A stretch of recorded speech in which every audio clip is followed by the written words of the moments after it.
There we go. Everything sorted out, YouTube. For those of you listening on YouTube or watching on Spotify, I was going to say. For those of you watching on YouTube, listening on Spotify, or anywhere else where you get your podcasts, welcome into episode number 8 of the Talk Footy to Me podcast. We are a podcast. We didn't say we're professionals at it. We're getting there, slowly but surely. But we are a podcast where we talk everything football, as the name suggests. I am OfficialH2, joined by my brother in crime, I will say. Just kidding. No crime involved here, guys. My brother, Mykal87. Please introduce yourself for those of you that don't know who you are, my friend. Hello, it's me, Mykal87. It's me, Mario. Michael. The mod in H2's chat, as probably many of you have seen, the one who bullies you in his Discord. It's me. We're here. Let's do it. We are here, guys. We need a producer. We need a Is what we producer. need. We need an editor. We need a producer. We need an audio engineer. We need everything. We need help. Exactly. Seamus Mallarkey here on Twitch chat says the monster that is technology strikes again. Anyways, guys, welcome in another episode. We have a lot to cover today, so we're going to get straight into it. Of course, this was a huge week in football with league action across the top 5 leagues as well as Europe. So let's just jump into it. No dilly-dallying, and let's get into a recap of some of the things we found notable in match week number 4 or 5, depending on which league you're talking about. But we want to start over in France, and we're going to start with the Uber Eats Ligue 1 summary. Again, I know you guys are expecting the big bang in the Premier League to start it off, but we like to save that for the end because good things come to those who wait. So France experienced, it's match week 6 over in France. Okay, so we were a little behind here. So match week 6 in France brought a few interesting results. Wanted to start off with Marseille. They're still rolling. They're still keeping pace with PSG, and they beat Auxerre 2-0. Things of note in this match, I just wanted to say Alexis Sanchez, he's had a good start to his career at Marseille. He scored his 3rd goal in only 5 matches there. Nuno Tavares had a nice game as well. He hit the post at a certain point. He's very active in their attack. I saw a lot of Marseille fans during the match talk about how Gerson, the Brazilian midfielder, hogs the ball a lot. So that could be an issue for the team moving forward. But shout out to Costil for Auxerre. He made some nice saves, but Marseille is still superior. Marseille's looking good to start the season, right? Yeah, Alexis Sanchez has turned back the clock. It's very interesting. I really memed that transfer when it went through, but he seems to have found a happy place for himself in the Farmers League. So, that team. It's for our FM fans, this is the 4-1-4-1 that everybody likes to make fun of, right? Where they're just like kind of, or excuse me, they ran a 3-4-2-1, but Auxerre tried to run the 4-1-4-1. Yeah, and it didn't work very well. But it didn't work very well.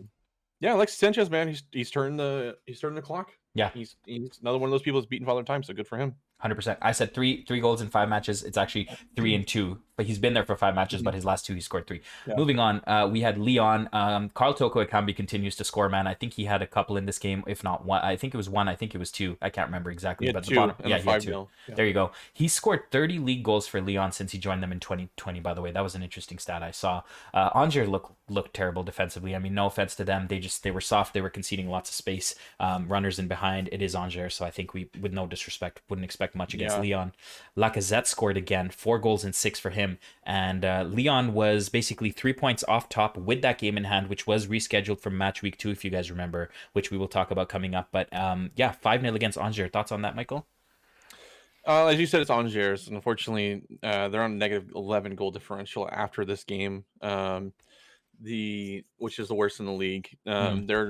They're not going to be a solid team this year. I think we both picked them to be one of the teams for relegation. Lyon 64% possession. They're at home. It's just kind of a perfect storm for Angers to suffer 5, which they did. So, and Lyon looks like contenders. I mean, like you said, Ekambi is great. Lacazette's finding his form again. Moussa Dembele coming off the bench and also scoring. So they have depth. They have width. They have. I mean, everybody forgets Tagliafico went to this team as well, so they're solid at the back as well. They may be one of those teams long term that push PSG to the limit. So. Could be. So like I said, Lyon match week 2 against Lorient was postponed. So Lyon actually ended up playing 2 matches this week. As good as they looked against Angers, they looked equally poor against Lorient. Could be just a tough away match. Lorient scored early. They had more rest than Lyon, so that could be a factor as well. Shout out to Enzo Lefebvre for Lorient. If you guys have played, I hate to bring Football Manager into it, but he's a neat little French midfielder who is plying his trade at Lorient, and he scored a nice free kick. Lacazette leveled it. Assist from Tete, the guy that we talked about last week. If you guys haven't watched the episode number 7, or listened to it on Spotify, Michael did mention. Huge shout out to Tete at Lyon. But yeah, Thiago Mendes made a horrendous decision with his, or not decision, but his defending for the second goal that Lorient scored was bad. He got subbed at halftime by a very angry Lyon coach, and then Lorient killed the game off with a good third goal on the counterattack. So Lyon was the 4th undefeated team. It was PSG, Marseille, Lens, and Lyon, and just as good as they looked against Angers, they suffered a defeat here to Lorient. Yeah, and that, I mean, it's a good free kick early in the game, and that sets the pace. Right now, you're chasing the game for the rest of it. Lyon's on the road, so Lorient's able to carry the home crowd into the match. Lacazette did score a good kick or a good goal as well, but Lorient was able to almost immediately return the favor. As you said, Thiago Mendes, like, I just don't know what he's doing in that defensive situation. So, and then immediately after halftime, Lyon's caught trying to chase the game early on, Exactly. and Lorient was just able to see out the rest of the game. So Mm-hmm. I feel like the overall numbers on this are going to look a little bit more in favor of Lyon. But if you actually watch the game or watch the highlights of this game, you can tell that Lorient was never really in true danger of this game. Exactly. And the home crowd Which carried is them. annoying. Yeah. Because like you said, Lyon had an amazing game against Angers, and then they go on the road to Lorient, and this could have easily been a draw, but Lorient was just a little bit more clinical with their limited chances. 100%. Well done, Lorient. Moving on, we had FC Nantes and PSG, routine 3-0 for PSG. Messi assisting Mbappe for the first goal, which was a nice place finish by Mbappe. Nantes got a softish red card. I mean, the defender or the player did go in studs up, but I think it was a little soft, but it did force Vitinha off, if I'm not mistaken, after that tackle. Yeah. So I think there was something there. But Messi assists Mbappe again, and I read this stat that was really interesting. So Mbappe's 10 of his 26 goals last season were set up by Messi. So their connection is there, of course. So it's good to see Mbappe scores 7 and ties Neymar at the top of the Uber Eats League for top scorer. Nuno Mendes, man, since he came on at halftime, he looked superb. He actually scored that third goal. He had a few chances. Routine for PSG, they keep rolling. Yeah, this is the role that Messi's kind of inherited. He's no longer the winger that's going to take everybody on, dribble through 6 people defensively. He's going to be more of somebody who inhabits more of a midfield role. Mm-hmm. And I know they're still starting him out wide on the right, but he's kind of more sitting centrally and kind of soaking up space. Both him and Neymar, for that matter, they're kind of more like they're both kind of sitting in like a false 9 almost, which is very interesting. And you saw that a lot against Juve, which we'll touch base as well. Mm-hmm. And that's freeing up Messi to get a lot of assists. When you have one of the best strikers in the world right now, who also is one of the fastest strikers in the world to try to lay these balls off to, it can make sense. So I think we're going to see his assist numbers go up more than we're going to see him chasing goals recently. So, but this manager, he's got. I mean, everybody thought he was going to struggle with the 3-headed monster that is PSG, and he seems to have reined him in. So I also did want to touch base on the Lorient game real quick. The one thing I wanted to mention is that after that result, Lorient is actually now even for Lyon in points. Huge win for them. It's massive. They're in, I think, 5th place, 6th place in the league, but it's only on goal differential. As there's like a 5-way. What was it? Let's see. I'm seeing Lorient is in 6th, and they're tied with Lyon on points. 1 point out of 3rd place. So a huge win for Lorient, almost a 6-pointer there. Yeah. Very well done to them. PSG, man, Gaultier looks good, and like you said, when you have the quality that Messi is playing with, like the players that he's playing with, I think he will continue to feast on those assists for years to come if he stays there. Moving on, Canadian boy Jonathan David scores a brace for Lille in a 3-1 victory against Montpellier. I think Montpellier had that crazy 7-1, I think it was, victory last week. No, that was 2 weeks ago already. Wow, okay, never mind. That was match day 4, 7-0 against Brest. Montpellier kind of got worked here by Lille. It was interesting because we've talked about Lille and how their defense is a little soft. The first goal that was scored in this game was Montpellier's goal, and it was a bit of a struggle with the goalie coming out, Jose Font not communicating, and they were in behind. However, Jonathan David, like I said, scores a brace. Angel Gomes, or Angel Gomes, however you want to say it, scores as well. After that first slip up from Lille, 76% possession saw out the game. Anything you saw in that game that stood out to you? Yeah, the red card really changed the game. Jonathan David got that goal to level it right going into halftime, basically in the 41st minute. And I feel like that changed the game because Montpellier, I felt like we're going to try and sit this one out at home. I feel like they were going to just try to see the game out. And I think that was the wrong decision from a coaching standpoint. I feel like they could have applied some more pressure knowing that Lille suffered a ton as of late. So, which then resulted in a terrible challenge, getting a red card because, as you said, 76 possession in favor of Lille. So they were chasing the game even though they were up and then level. So, and then at that point, Angel Gomes comes out in the second half. They get a good goal because, again, they're controlling the game. And then Jonathan David gets his brace. It was pretty late, I think, to finish it off. Yeah, basically the last action of the game because Montpellier was pushing everybody forward. So, the one thing I will note of this though is Lille's, like, even though this looks like a good win for Lille, I'm not really that impressed. One, because Montpellier, I don't think handled this very well. Two, Lille just doesn't have the quality in finishing. Even though Jonathan David did have 2 goals, the team as a whole had 26 shots, only 8 of them hit the frame. So against teams like this, you need to be making the keeper work a little bit more. So 100%. It's one of those. It's a W is a W, but not a result that I'm impressed by. And defensively, we were talking about, I think last week, Jose Font as well, and a few of those guys in defense struggle a bit. Okay, moving on then. We had one more notable game to touch on in the French league. It was Reims versus Lens, 1-1. Florian Balogun looks good, man. 5 goals in 6 games, a very well-taken finish. He controlled the ball in the box really well and rounded the goalie to put Reims up 1-0. And then Lens salvages a late draw. Well, I guess both goals were fairly late. I think it was 70-something minute for Balogun. And then 82nd for Luis Openda, the Dutch striker. Lens stays undefeated with this draw, and shout out to them. We talked about them last week. Again, we sound like a broken record, but they're up in 3rd place right now, Mykal. Yeah. Openda is Belgian, by the way. But he's Belgian. Sorry, my bad. Yeah, this is a great result for Lens because they got a nasty red card in the 66th minute. And so they're shortly after, 5 minutes later, they concede. And then they had the gusto to still go and chase down a draw on the road, down a man. So they look threatening. This system and this coach, everybody thought they got kind of gutted when they lost a couple of their key players, including their wingback assist man Klaus.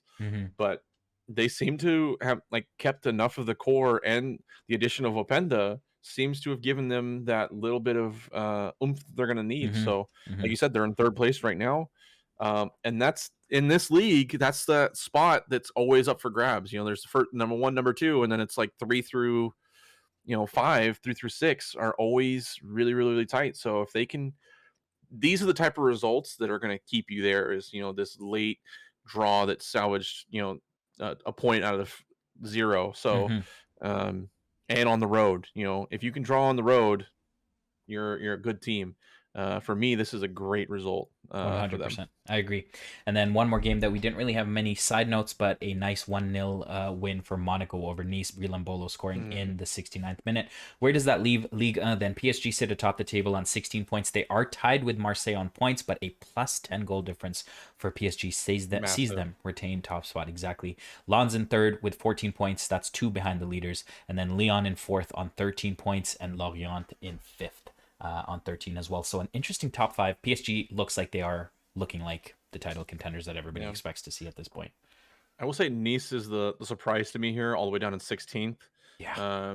Them and Monaco in 10th are those 2 performers right there. Are, I feel like really struggling with what we thought was going to happen for them this season. So, and then just to show how dominant PSG is, you look at the top goal scorers in the league, it's Mbappe and Neymar tied on 7 goals, and then you look at the top assisters in the league, and it's Messi and Neymar tied on 6. So it is pure dominance from PSG. Christophe Gaultier has those boys playing some nice football indeed. Moving on to La Liga, then we head to Spain, and we'll start with the Real Betis and Real Madrid result. Vinicius Jr., man, what can you say about this kid? Started off the game with a very nice chip. Let's talk about that David Alaba assist, though. That was a phenomenal assist from defense there. Sergio Canales equalizes. Courtois, I said, made a rare mistake when I saw it initially because it kind of goes through his legs, but when you watch the replay, there was traffic in front of him, so possibly not completely his fault. Yeah, he saw it late. Yeah. But the main thing I've seen from Real Madrid fans during this game, what they were saying was Tchouaméni looks like the real deal. He forced a great save, obviously, off that corner. Not only that, though, they think he's the perfect successor to Casemiro. Real Madrid ended up getting all 3 points with the Rodrigo winner, Valverde with a nice assist. But your thoughts, man? I know you've talked about Tchouaméni before. I know we've talked about the midfield and how they recruited pretty well with a new guard. It looks like it's working to plan. Yeah, I mean, and people forget that they still have Toni Kroos and they still have Luka Modric there. So yes, Casemiro's gone, but Camavinga was already coming in for him in a lot of situations, or playing in place of him last season. And now that Tchouaméni is there, he's more of a holding midfielder, whereas Camavinga's more of a box-to-box. He's even a little bit more creative naturally. So they have depth, they have rotation, and they have experience up front still as well to give them a lot of roundedness. And in my opinion, they have the best winger in football right now in Vinny Jr. So good. I don't think that there's a winger better than him in football right now. There's a lot of people probably in the conversation, but he's my pick for best winger in football right now. Both off of his performance last season and the Champions League last season. And if you watch the games in full, he's actually not afraid to come back defensively as well, which is, as a player of that age and of that talent, to see that kind of commitment to the team success is huge for me. So he's one of those players that him and Rafael right now are my two favorite wingers to watch play. Me too. And then Kulusevski probably would be my third choice in terms of favorite players to watch right now. So. Yeah. As much as it hurts me to say Kulusevski, he's also up in that conversation 100%. Okay, moving on then, we had another result, a 1-1 draw, Atletico Madrid, Real Sociedad. Big thing is just kind of watching how Sociedad does with Isaac leaving. Of course, we know what happened today in Europe with them, which we will touch on later. However, Omar Sadiq looks like he's kind of filling in. I mean, not replacing Isaac, but he's bright. A lot of the Sociedad fans are happy with him. Ali Cho, also 18 years old, but showing the mentality of a full-grown man. And Sorloth. And Sorloth, Alexander Sorloth, exactly. So I think a unit, by the way. Yeah, exactly. I think they'll be okay, man. I think they'll be okay. Morata did get a goal for Atletico off of a funky deflection from the goalie after a corner, but Omar Sadiq, we just talked about, the Nigerian, equalized 1-1. Fair result? I think so. I think so. They had to work for it. Atletico Madrid scored early, and you know how Diego Simeone is. The minute he gets any sort of advantage, it's now, a 5-4-1, so it turns into a defensive nightmare. So I think it's good. It's a good result for Sociedad. They needed it at home in order to, like you said, make a statement. And I think they'll be fine. Like you said, they recruited really well. What they did is, instead of just going and trying to replace Isaac, they brought in depth and rotation to give them options. So I think that they're going to be okay. I mean, they made, what was it, $80 million US off of the Isaac deal. So long-term success, and apparently the immediate success as well is not really going to be hindered by Isaac. So 100%. Like you said, we'll touch on Europe as well, but I think based off the two games that I've seen, I think they have the fight to maybe secure European football again. Alexander Isaac, by the way, a player that Michael has spoken very highly of and looks like the real deal at Newcastle already. Sevilla 0, Barcelona 3. Sevilla is struggling. Capital Struggling. I almost spelled it wrong. They are. The moment I started spelling it, I was like, yeah. Anyways, the bottom line from this game, guys, is obviously Barcelona is Barcelona, and they're playing really good football. But Sevilla is on 1 point after 4 matches. Let's talk about the goals, though. Rafinha gets his first goal for Barcelona, if I'm not mistaken. I think it's his first goal. I could be wrong if not. Dembele looks good. He's impressed me. If he can stay healthy, he looks like he fits in perfectly with that front three. Lewandowski, man, I mean, he's starting to score goals now for fun, and the main thing you should take away from his goal, great control, great finish. How the hell does Sevilla leave that much space for him to run into? Great assist from Koundé, though. Let's take nothing away from that. Koundé got a second assist against his former team, assisting Eric Garcia for Barca's third. So Koundé coming back to sting his former team, Sevilla. Sevilla's in big trouble, man. 1 point after 4 games, Michael. Yeah, and if you look at the transfers that they had out, I mean, you kind of we talked about this early on. It makes sense, The latest one that really shocked me was Ajax making the bold move to go get Lucas Ocampos, and he's been good for Ajax. He may not have showed up on the score sheet for him yet, but he's been contributing there. But then you look at what their options are for Sevilla so far. I looked at their starting lineup for, I don't remember if it was this game or no, it was this game. Their starting lineup was just I don't understand how this coach has a job, honestly, after this game. Or no, it was the Man City game. Excuse me, it was the Man City game I saw. But either way, the lineup was atrocious, where it had Isco on the right and Alexis Telles at left wing.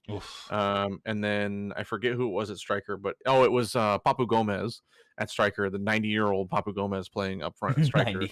And then they were in like a 3-4-3 with like 3 of the slowest defenders I've ever seen in my life. Yikes. And then they wonder why they lose 4-0 to City at home. Like, it just doesn't make any sense to me what he's doing. And if you look at the results that he's gotten, their 1 point was a home draw to Volante.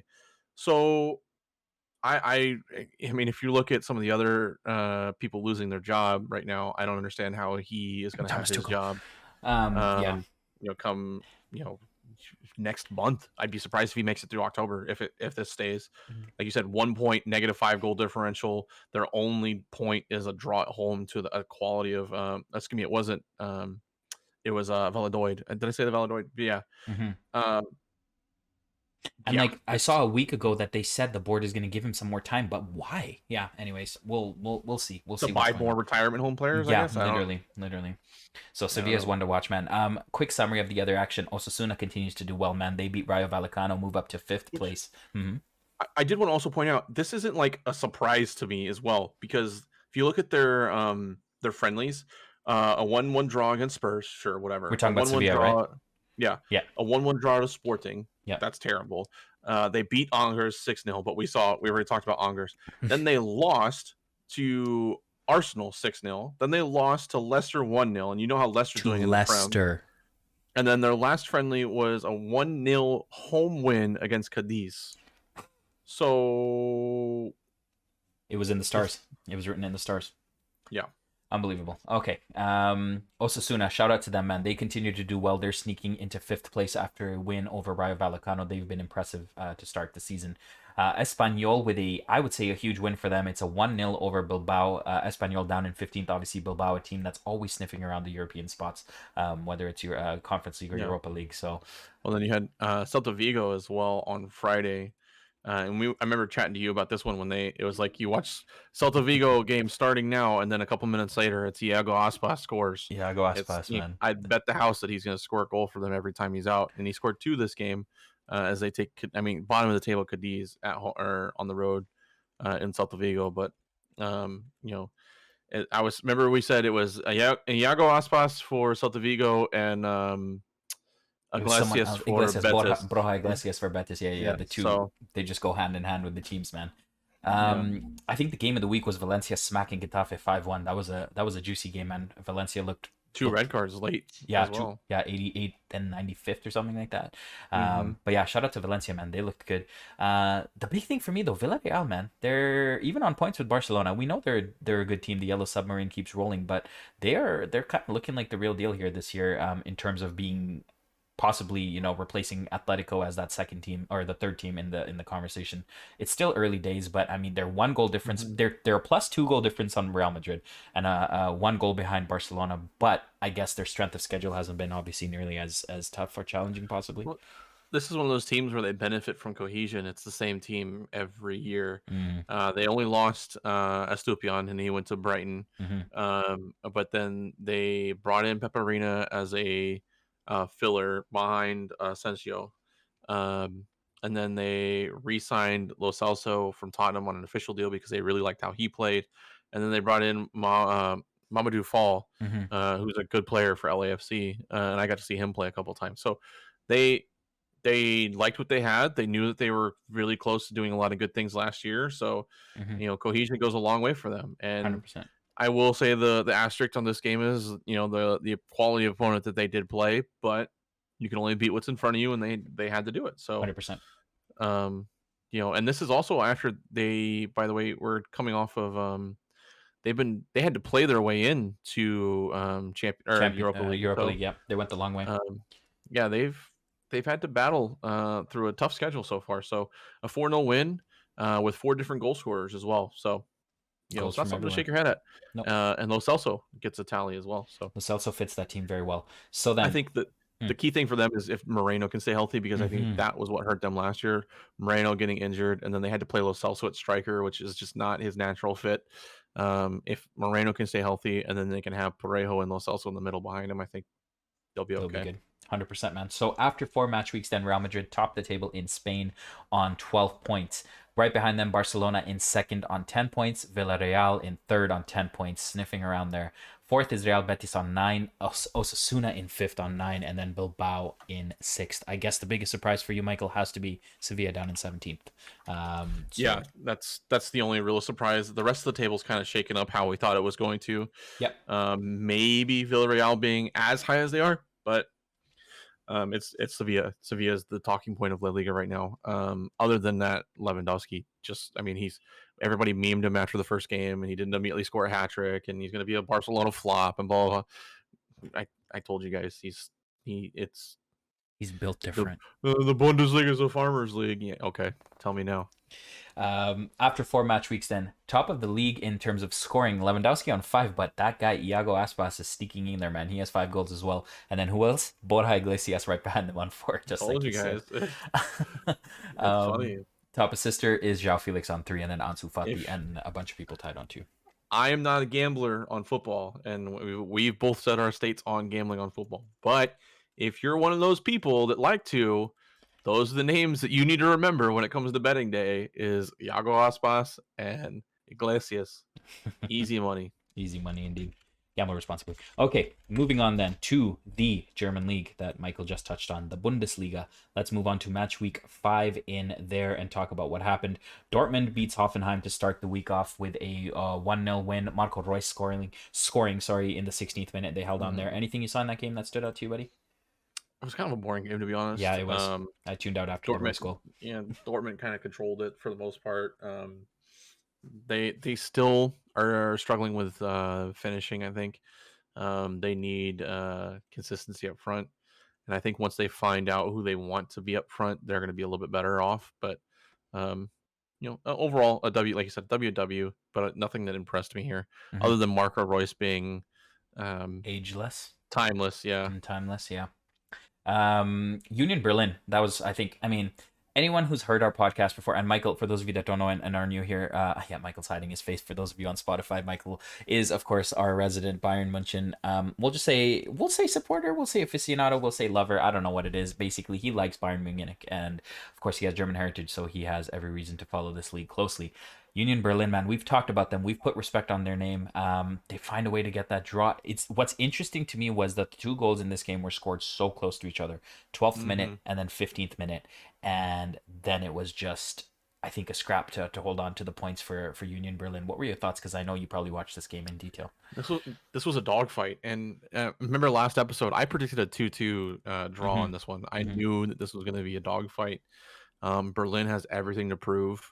Bayern resting players for the upcoming tougher Champions League fixture against Inter. Yeah, I think that kind of screwed things up a little bit. We kind of rotated a little bit, not a ton, but we kind of took some players off a little bit earlier than we probably would wanted to. Union Berlin at home. Yeah, Union, and like I said, this is Union Berlin's Champions League final. So.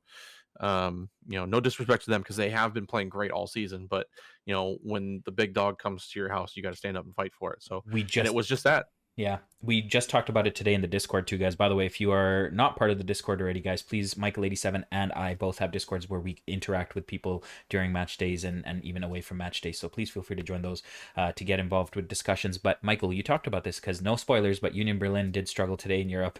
And the question was, how the hell did they draw against Bayern and struggle against, no offense, mediocre team in Europe? And I told you, like you just said, when Bayern shows up, Union Berlin is going to give 2,000% in that game because they have a point to prove. So I think that's just the stigma of being Bayern Munich, man, is when you show up, the boys will play. Like I said, we kind of rotated some players out here. Musiala started in the midfield. He can play in the midfield, but he's a little bit more natural wide. So because he was central, Coleman got a start as well. Kimmich came off a little bit earlier than we normally would take him off. Goretzka came in for Davies, again, resting his legs. Gnabry came in for Coleman as well, so we rotated the winger. So it's kind of hard to build that consistency, but at the same time, I don't want to disrespect Union Berlin. They, like I said, this was their game. They stood up for what they wanted, and they were great defensively. Like Bayern had, I think it was 75% of the ball, if I remember right, 76%. Yeah, and but we didn't really look that threatening like we did against other teams. Usually against other teams where we have that much of the ball, where we're peppering the goal and attacking pretty heavy. This one, I think we had a ton. We got so frustrated, we were just popping shots from outside the box and not really making them work. On top of that, they were in our face. Like, it wasn't just 25% of their possession and then just sitting back defensively. Like, they were pressuring the ball all 90. So tough match. You can see that there's still some chemistry that needs to be worked out, especially in the back line between Upamecano and De Ligt. So that's going to be something that needs to get figured out before they go deeper into the Champions League. But overall, I'm not upset about it. If this was later in the season, I'd be a little bit more upset. But match week 5, going into Champions League week, we got bigger fish to fry. So Exactly. We'll be okay. My final comment on this is interesting because it does get brought up so much in both of our communities about the Bundesliga. And it's just interesting to see the mighty Bayern have drawn 2 games in 2 weeks, 1-1 against domestic competition. So maybe Farmers League, not so much. I don't know. We'll see. Which drops them temporarily out of first place. Exactly. Farmers League, by the way. Yeah. Anyways, moving on then. We have Dark Raiden in chat here is going to have to cover his ears. We have Leverkusen losing to Freiburg 2-3. Leverkusen, man, it's been a tough season for them. I'm not going to lie. This catapults Freiburg into first. What are your thoughts on this game, buddy? Patrick Schick scored finally. 65th minute. Good for him. 3 goals for Freiburg. Yeah, to 2 for. Yeah, Freiburg just fought. They were down 1-0 early. They came out. I don't know what the coach said at halftime, but they came out and were just like a completely different team. In the second half, they went up 2-1 early. Schick scored, and then it was like an almost immediate response from Freiburg, and I think that completely took the win out of Leverkusen and allowed them to just kind of cruise for the rest of the game. So I don't know what's going on in Freiburg. That team is they're playing really, really well together right now. I don't know, which is interesting when you look at some of the players that they lost and they didn't really bring in anything really exciting around it. So yeah, a team to watch possibly if they can keep somebody it I'm going to have to pay a little bit more respect to going forward. 100%. Okay, moving on. I'm just going to rip through these few results here. Stop me if you want to comment on the game, but Cologne with a nice 4-2 victory over Wolfsburg. Stuttgart and Schalke with a scrappy 1-1 draw. Red card for Stuttgart in there. Werder Bremen beats Bochum 2-0. I think that's fairly... That one was interesting to me because Werder Bremen, again, is leaving another game till late. I think this is their 3rd game in a row. 86th and 92nd. Yeah, the game was decided after the 75th minute, so they're scrappy. They're a team that is showing everybody they don't want to be slept on. So yeah, 100%. And then the big one for me, Eintracht Frankfurt smacking Leipzig 4-0. Yes, we know Eintracht Frankfurt has the ability. Of course, they are the Europa League winners, but it hasn't been the most straightforward start to this season as we thought it would be for them. Even though they lost Kostic, I still think they were a better team on paper than they've shown this year. Both Mykal and I agree on that. Leipzig, what's going on there, brother? And that was the last game, the sack, right? Enough to sack their coach. Yeah. Which, I mean, if you look at the roster that they have and you look at the losses and results that they have, it totally makes sense. I think the embarrassing loss to Shakhtar, no disrespect to Shakhtar because they are a good team, but we both said that with everything that's going on in Ukraine, 100%. those teams have every right to not have as good a performance as they had, and they came out and they were like, take your pity and shut up your arse, and they blasted Red Bull, and it wasn't even close either. Like they blasted them too. So, and the interesting thing for me, and I don't want to talk too much because obviously they lost to Frankfurt 4-0, and that was an absolute blasting, but Rose didn't have any consistency in his starting lineups whatsoever. Too much mixing and matching. And there's almost no injuries on that team that caused it. And there was only one red card, and that was to Sir Bosloy. So he's played, I think Nkunku didn't play the same position in any of their games, if I remember right. I think I saw that. That's like your main guy. Yeah, and he's their biggest creator. And if you look, I was watching the highlights of the Shakhtar game again. I don't want to spend too much time on him specifically, but Nkunku was playing basically a holding midfielder right in front of the center backs. So you're taking one of more lethal attackers and you're dropping him that deep. Granted, he did get an assist from that position on the one goal that they scored, but I mean, this was a guy who scored 30 league goals last year or something like that. So you should be taking advantage of that. I just don't know. Or not Rose, excuse me. Rose is now their manager. It was Tedesco, excuse me. So, I don't know what Tedesco was doing. That was just the run of form for them was very embarrassing. And Rose is he when he was with Dortmund had good runs as well. So he unfortunately got sacked for almost the same kind of thing. So it'll be interesting to see if they can turn around though. I have faith. I predicted this team to finish second, so I have faith that they will turn around. But the longer they wait, the worse because they're down in just below mid-table. So Time to turn it around for Leipzig, indeed. Hertha Berlin then with a 2-0 over Augsburg, and then Mainz with a nice 1-0 over Mönchengladbach. There was a red card, but I believe it came after the goal, so didn't material. Or no, it was 2 minutes before the goal. Sorry, and then instant goal from Mainz. But I mean, yeah. So 5 matches played. Freiburg sit atop on 12th, tied on points with Dortmund, slightly ahead on goal difference by 1. Bayern are just 1 point behind, but have the far superior goal difference of plus 14. Union Berlin tied on points with Bayern in 4th place, Mainz in 5th, and Köln in 6th. The surprises, I guess there's 3 surprises in this table, 4 I would say. Actually, no, 3. Frankfurt in 10th is a bit of a surprise. Leipzig in 11th is a bit of a huge surprise. And Leverkusen in 14th. I think Leverkusen deserves to be higher than 14th. Like, regardless of the memes of Leverkusen and stuff like that, I think 14th is a little harsh. What are your thoughts about where we're sitting? Yeah, and that's I would say Leverkusen are actually kind of exactly where I thought they would be this early in the season. I feel like they're waiting and biding their time to see what Wirtz is going to do, or Wirtz, excuse me, is going to do, and then they'll probably be a little bit more active in the winter window. Interesting. I think they're realizing now that they're weak defensively more than anything. Interesting. But the rest of the Freiburg in first obviously is a huge shock, and I don't think that'll stick for very long. But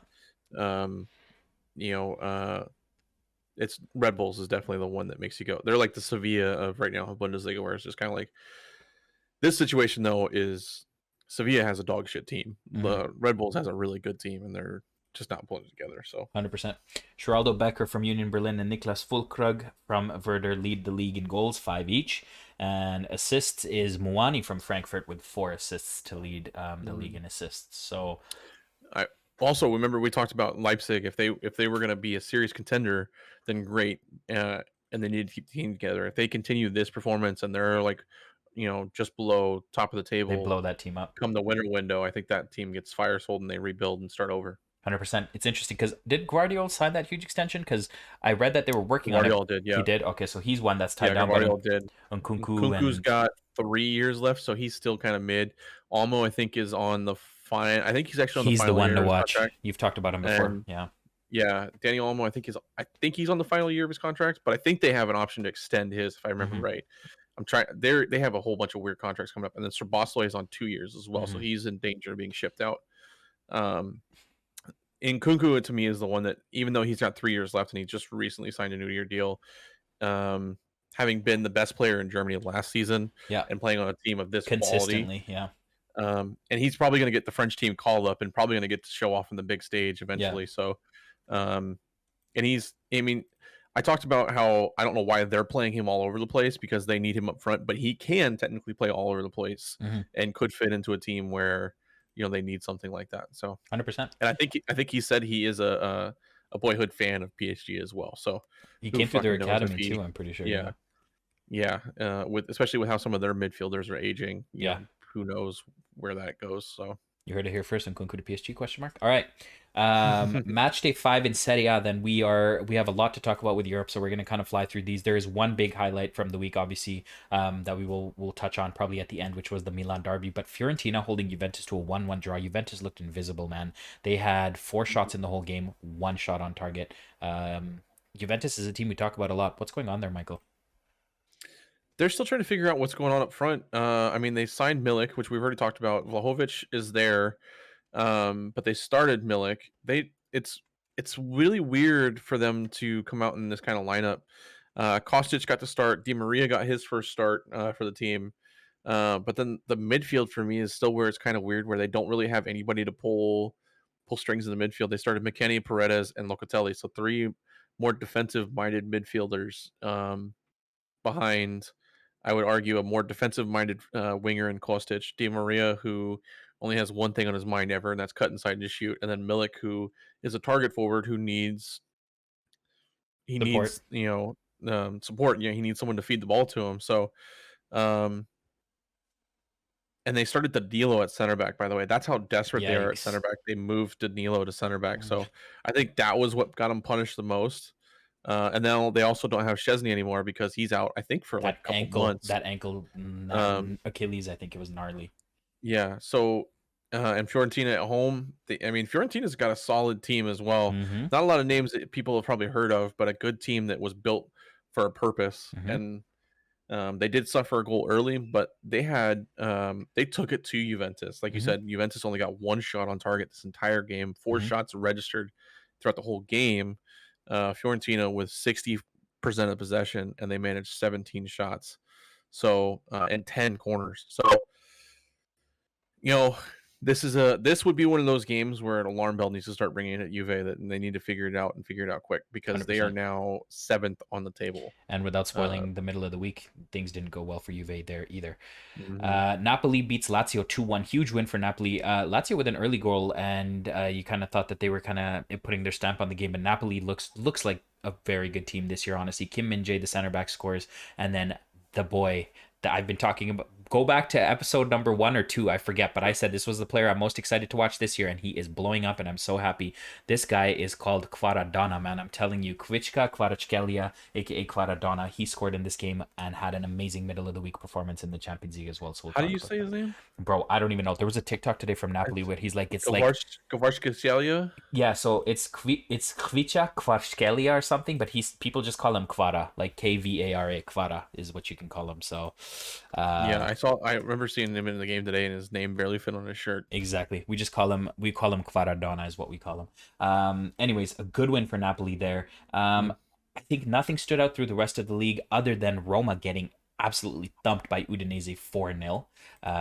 That was a big surprise. That was the one that really stood out to me, was Udinese just taking it to Roma. Yeah. Not just like this was a brutal game for Roma. I mean, Udinese started. There's not even a ton to say, honestly, other than just Udinese just beat the crap out of Roma. Like, Roma just did not show up. It wasn't anything special. It was just, this was a Serie A team versus a Serie B team on this day. And I don't want to spoil anything, but Roma didn't have a very good time today either. I watched that game in its entirety. Pretty much other results are kind of standard. We want to just touch on one big result to end the Serie A, and that was, of course, the beautiful Milan derby. I know pretty much all of us watched this. Game. Talk about it. Who's the guy? Who's the guy who you just said is one of your favorite wingers to watch in the world? Rafael Leão, man.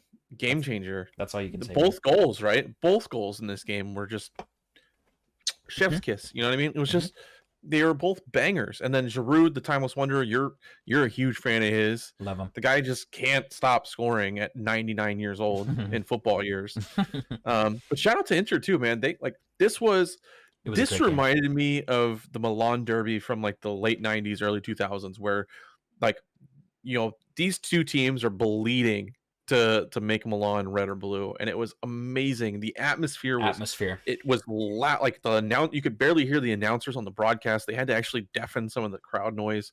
You had pyros going off in both ends. Like, amazing game that was just jam packed from early. You had first half goals. You had a draw at halftime. You had these back and forth goals in the second half. Like, this was game of the season for me so far, 100%. And across all competitions, easily. 100%, man. And the fans brought the energy, like you said. It was phenomenal. Rafael Leão was he's not human, man. His size, his agility, his speed, his technicality, his drive, his determination, his finesse. He's perfect package. He's as big as Virgil van Dijk. He's as fast as Mbappe, and he has the ability to use both of his feet like anybody I've ever seen. He can pick out a pass like Luka Modric. He has the on-the-ball ability of Ronaldinho. Jeez. The guy, I mean, you think about anything that you would want out of a perfect footballer, and he has every single aspect of it. And the best part is, he's humble. He's not this like jerk off, annoying kid who everything's went to his head. He's a humble human being. And what he took, like, I remember after this game, this is his first time he scored in a Milan derby, by the way, and he's been with him. I think this is his 3rd season. His first goal in the Milan derby. He, instead of keeping that shirt that means something to him, he ends up going and gives it to a kid on the way out. Like, he's a humble player. I can't speak highly enough of him. Yeah. The perfect package. I'm gonna buy one of his shirts probably. I'm in love with this kid. No, me too, man. I should probably reword that. But I'm in love with this gentleman. Probably reword that. Anyways, we'll just stop digging ourselves in this hole. Serie A has, but I know Michael said Vinny and Leão are his 2 favorite kind of wingers to watch this year. For me, man, 2 of my favorite players to watch this year are both playing in Serie A, man. Napoli with Kvicha Kvaratskhelia and Milan with Leão. It is a good. We said this before. Michael said, if this is the year to start watching if there's ever been a year to start watching Serie A, it's this year. Having said all of this, a team that we haven't even talked about today after 5 match weeks sit atop the table. That is Atalanta, the blue machine. I guess we'll keep on rolling, man. What were you gonna say? I know you were gonna say something. Yeah, no, I was just gonna call out, like you said, I mean, they've got good results. I mean, like you said, they can only beat who's in front of them, but they have a tough test coming up at Roma this week. But they drew with Milan at home. That's a tough result. And I don't know, man. This is going to be a good game or a good season for them. I think 100%. Undefeated. They're one of the 4 undefeated teams, in Serie A still. So yeah, they have good opportunities. So 100%, man. So Atalanta sit in first place, Napoli in second place on 11 points, Milan in third, tied on 11 as well, and then Udinese up in fourth, Roma in fifth. Despite their struggles last game, they're still in fifth because of their early form. I think the big surprises are Juventus in seventh, Inter in eighth, and Lazio in ninth. Anything you want to touch on that? The Inter form kind of surprises me. It's only match day 5, but them all the way down in eighth, behind the struggling Juve, Lazio in ninth. The big surprises, I would say, probably are, we both picked Napoli to be, kind of flip flop with Juve, so that's an interesting one. But this is in my opinion, I think that in terms of competitiveness, Serie A is the most competitive league this year, more so than the Premier League, and it's very, very close. I know English fans are going to come from my head any second now, but I think Serie A is the most competitive league in the world right now. Is it the toughest? Is it the most talented? No. I think Premier League is still number 1, but in terms of competition amongst the top 10 teams, I think Serie A is the best right now. That is 100% true, man, and very exciting times to watch this league if you haven't already gotten into it. All right, guys. Finally, we are heading to the Premier League here, and then we will discuss the actions over in Europe. So let's talk about the Premier League. So it was match week number 6 in the Premier League. Let's start off with the Merseyside Derby, the first game of the weekend. It was a 0-0 Everton at home. The Connor Cody goal, by the way, I'm still not fully convinced it was offside, but it wasn't offsides.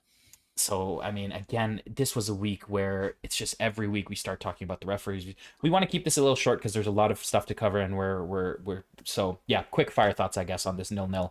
Even though you probably can't quick fire it, but Liverpool are held to a single point. What are your thoughts? It doesn't make. I mean, Liverpool are ghosts right now. They're shadows of themselves. Some people are saying, it's Klopp's 7-season curse, and there's starting to be some truth behind that. I don't know what's going on with this team. I mean, they look like nothing really has changed other than them getting a key striker, which everybody thought they were one piece away from being that next thing, and who knows? So, I will say that the Connor Cody situation, that goal that got ruled off, that really changed the mood of the game for both parties. I feel like it woke up Liverpool, but it also kind of put them on edge at the same time.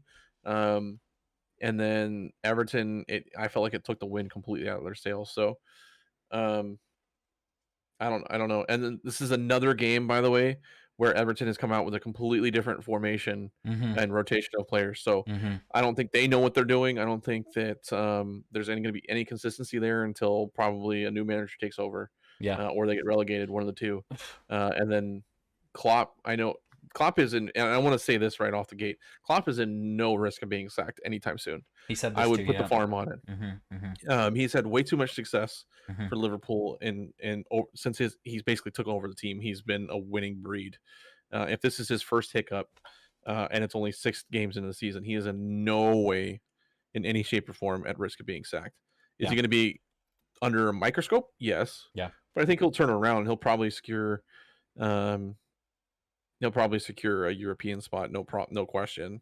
It's just a matter of which competition it is. 100%. I think the main thing, for those of you, of course, that aren't here on Twitch, if you're listening to this on your podcast platforms or watching on YouTube, we have lovely people in chat here giving their input. I think the main thing to take away from this, regardless of if you think the Connor Cody thing was onside or offside, apparently there's angles from behind that show it was marginally off. The bottom line is this, as the Bear_23 here on Twitch says, VAR is supposed to be for clear and obvious errors, but it is not being used that way. It's used to nitpick almost every single decision in every single, like a marginal decision in every game. Yeah. And I love what the Champions League has done with their offsides ruling, because that makes it a little bit more clear and obvious. And that technology needs to be spread with the rest of the world. I don't know if it's a matter of affording it or if it's testing or whatever that is, but that technology has been pixel perfect so far, and it eliminates the need for the second guessing shit. The annoying thing with me is it's not only the offsides ruling, but it's the foul rulings that for me are getting out of control. Like you had, I forget what game it was, where Mike Dean was the VAR official, and I forget who it was that was. I think it was Anthony Taylor was the on-field official, which is already a fucking terrible combination. That was the Chelsea game. That was the first week, the Tottenham Chelsea game. But if you're talking about another one, if they've been paired together again since that Tottenham Chelsea game, that is a travesty in itself. But anyways, go ahead. Mike Dean's retired. Yes, he's not a. But he should not be paired when Taylor is the on-field referee, anyways. Because anyways, maybe it wasn't Anthony Taylor. I could be wrong. A lot of the English officials look the same with their bald head. But either way, I remember it was Mike Dean on VAR though, because I was like, as soon as I heard it was Mike Dean on VAR, I was like, well, this is fucked. You know, of course it's Mike Dean making this fucking call. So like the offsides ones, I can give a little bit of leash to, like, it's offsides. It sucks a lot of the times because it rules like the fans celebrate and then you gotta wait 10 seconds and then you gotta celebrate again, or you're pissed off and then the other fans are celebrating. It completely takes the wind out of the game one way or the other. If you think you scored then you didn't, then all of a sudden that actually gives momentum to the defending team. But if you scored and then you're celebrating and then it takes the wind out of your celebration, now you're back almost at a 0-0 state.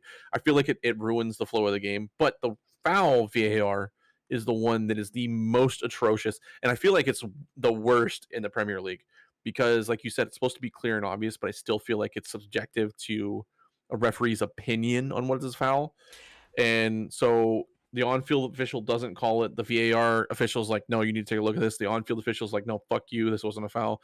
Like, there needs to be a better smoother process. Doing it. I agree. And the bear here says, you see Odegaard's foul this past weekend. Some agree it was a foul, some don't. Bottom line, the official was 5 yards away. He had no problem with it. And then VAR pressures him into calling it a foul. This is the narrative I hate, when the commentators themselves are saying, oh, the official's going to head over and check it. You know what that means. We all know it's going to, like, why is that already built into their heads that now if I'm going to go check VAR, I have to call it like, that's bullshit. That's the exact thing is like, if the on-field official doesn't call something and then immediately he's called to go to the board, that means that the VAR official in his ear has seen enough to where he goes, nope, this is a foul, you need to correct this. That's literally what they're almost saying. And there was a leak, I think it was the Australian League, I think. It's an older video, but it's when VR first came out, and you can hear it, where the on-field official is like, nope, that's clean to me, we're going to play on. And then later in his ear, you can hear the VAR official, no, and he's like, no, I can't do an Australian accent, but he's like, no, Mike, I think you need to go take a look at this. And he's looking at it, he's like, yep, sure enough, he did scotch him, blah, blah, blah, or whatever. And I think it was like an offsides or something like that. But it's the same thing, you know what I mean? Like, the minute you hear that they're going to look at the monitor, that means that the official with the slow-mo has gone, nope, there's enough that you need to take a look at this, and then you're basically, you're doomed. So I think, and this is a long shot, and I know we're going off on this weird tangent, but I enjoy it. But I think what they need to do, like offsides, use the Champions League, the technology that eliminates. It's perfect. It's pixel perfect. That fixes that.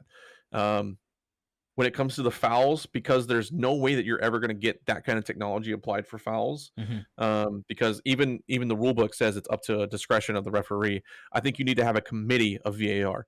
I don't think you need to have like one VAR official and then one on the field official. I think you need to have a third official that can kind of play of a tribunal system. If on-field official says it's not a foul, the VAR official goes, "This, I think we need to take a second look at this." Bring in that third official. Let there be a discussion. Limit it to 2 minutes. Okay, you know what? The majority ruling is saying that this is not a foul. 100%. Play on. 100%. Or because now you're at least having two officials that are backing a call one way or the other. Exactly. I think what we get caught up in too much, and this is probably the last thing we'll say on this because we have a lot more to cover and this could go on, but there's some good points made, and the bear in chat says clear and obvious. And to me, that's the thing. Like, this isn't about nitpicking inches and milliseconds, and it's clear and obvious. Otherwise, we're going to go crazy trying to make the game as chunky, choppy, and slow as it can be to make sure we get everything 1,000% correct. The only thing I will say that, so the clear and obvious rule is fine. And like I said, if you stick to the clear and obvious thing, that's totally okay. The downside to enforcing the clear and obvious enforcement of VAR is that now the on-field officials are less likely to call something. Yeah, exactly. They see something and they're like, they rely, no, that's not a penalty. VAR will tell me if it is. Yep. Nah, Yep. yeah, no. And so you're taking the game out one way or another. It just needs to be a natural thing. You know what I mean? Yeah, 100%. And no matter what, football's going to be one of those things where the refs are always going to get blamed no matter what. 100%. 100%. Okay, that was a good debate, guys, but we do have a lot more to cover, so let's move on then to 2-1 Tottenham against Fulham. So Højbjerg gets Tottenham off the mark in the 40th. Tottenham's looked a little sluggish this season, honestly. Like, they've been okay, they've been getting results, but when you watch them for a full 90, it usually comes together in one spurt of the game, if I'm honest. It's not like that's Conte, though, right? Yeah, it is. It is and it isn't. Like, I remember him when he was at Chelsea after, like, a pretty bad run of form when they lost away to Arsenal. After that game, it was like you would get like a full at least 80 minutes of the same team, and you would have a few slip-ups here and there. Same with Inter. When they won the Scudetto, I would say they were pretty cohesive. I think Tottenham's doing a great job picking up results, but it seems to me, and I'm not sure if I'm the only one here, that it comes, like I said, in a certain section of the game where they just go off and take control. This one was a little different, though. I think they did well from start to finish. Mitrovic scores again, but another win for Tottenham, 2-1 against Fulham. What were your thoughts on that? I think that if you were, by the way, shout out Mitrovic. I think he shut us all up. That we were all thinking that he wasn't going to show up this year, and he seems to have carried on. So good for him. I'm actually really happy, and I hope he continues that. As far as Tottenham concerned, though, I think this is just Conte ball. Yeah. We got to see a little bit of it later last season, but they were still using Kane and Son as like a striker partnership. And Kulusevski was kind of like he's definitely on the right-hand side, and Son was on the left-hand side. But it turned into more of like a Kulusevski inverting and coming into the middle, and Son, Kane playing like a 1-2 striker partnership. This season we're seeing more like early on Heung-min Son, where he is a natural winger. He's being forced outside and he's having to be a little bit more creative. And so people are going to say that Heung-min Son is struggling because he's not he's not playing the same role competition. Yeah. But yeah, he's being forced into a more creative role, which he's still great at. He's still great at expanding the field. He has great pace. He has the ability to pick out a really good pass, and that's good for him. That's taking advantage of some of his strengths. He's not going to score 20, 25 goals like he did in the last couple of seasons, but you're going to see more contributions from Kane's going to get back on the score sheet more often. Kulusevski's going to get more assists. You're going to see Richarlison when he gets subbed in, who has looked great in a Tottenham shirt. And I owe him an apology because I thought that was a bust of a signing, but he has shown me up so far this season, and good for him. But 100%. I think it's just Spurs, man. I think that's just Conte ball. I think that he's not going to go out there and look to just absolutely blister some of these teams. I think he's going to play smart and, play a little bit more defensively. And I think as the season goes on, we'll see a little bit more consistent results from him. Like we won't see a slip up like we did against West Ham, but I think that they still need to bring in a center back, by the way. I think they're one center back away from being a consistent Champions League team and a real threat. I agree, man. I agree. And the thing with Conte is he just finds a way. So it's just expected with him in charge. So a good win for Spurs against Fulham. Shout out to Fulham, though. Again, Mitrovic doing well enough. And yeah. They fought till the end. They did, exactly. Nottingham Forest threw away a very promising 2-0 lead at halftime to end up losing 3-2 to Bournemouth. At home. After sacking Scott Parker, Bournemouth gets a huge result on the road.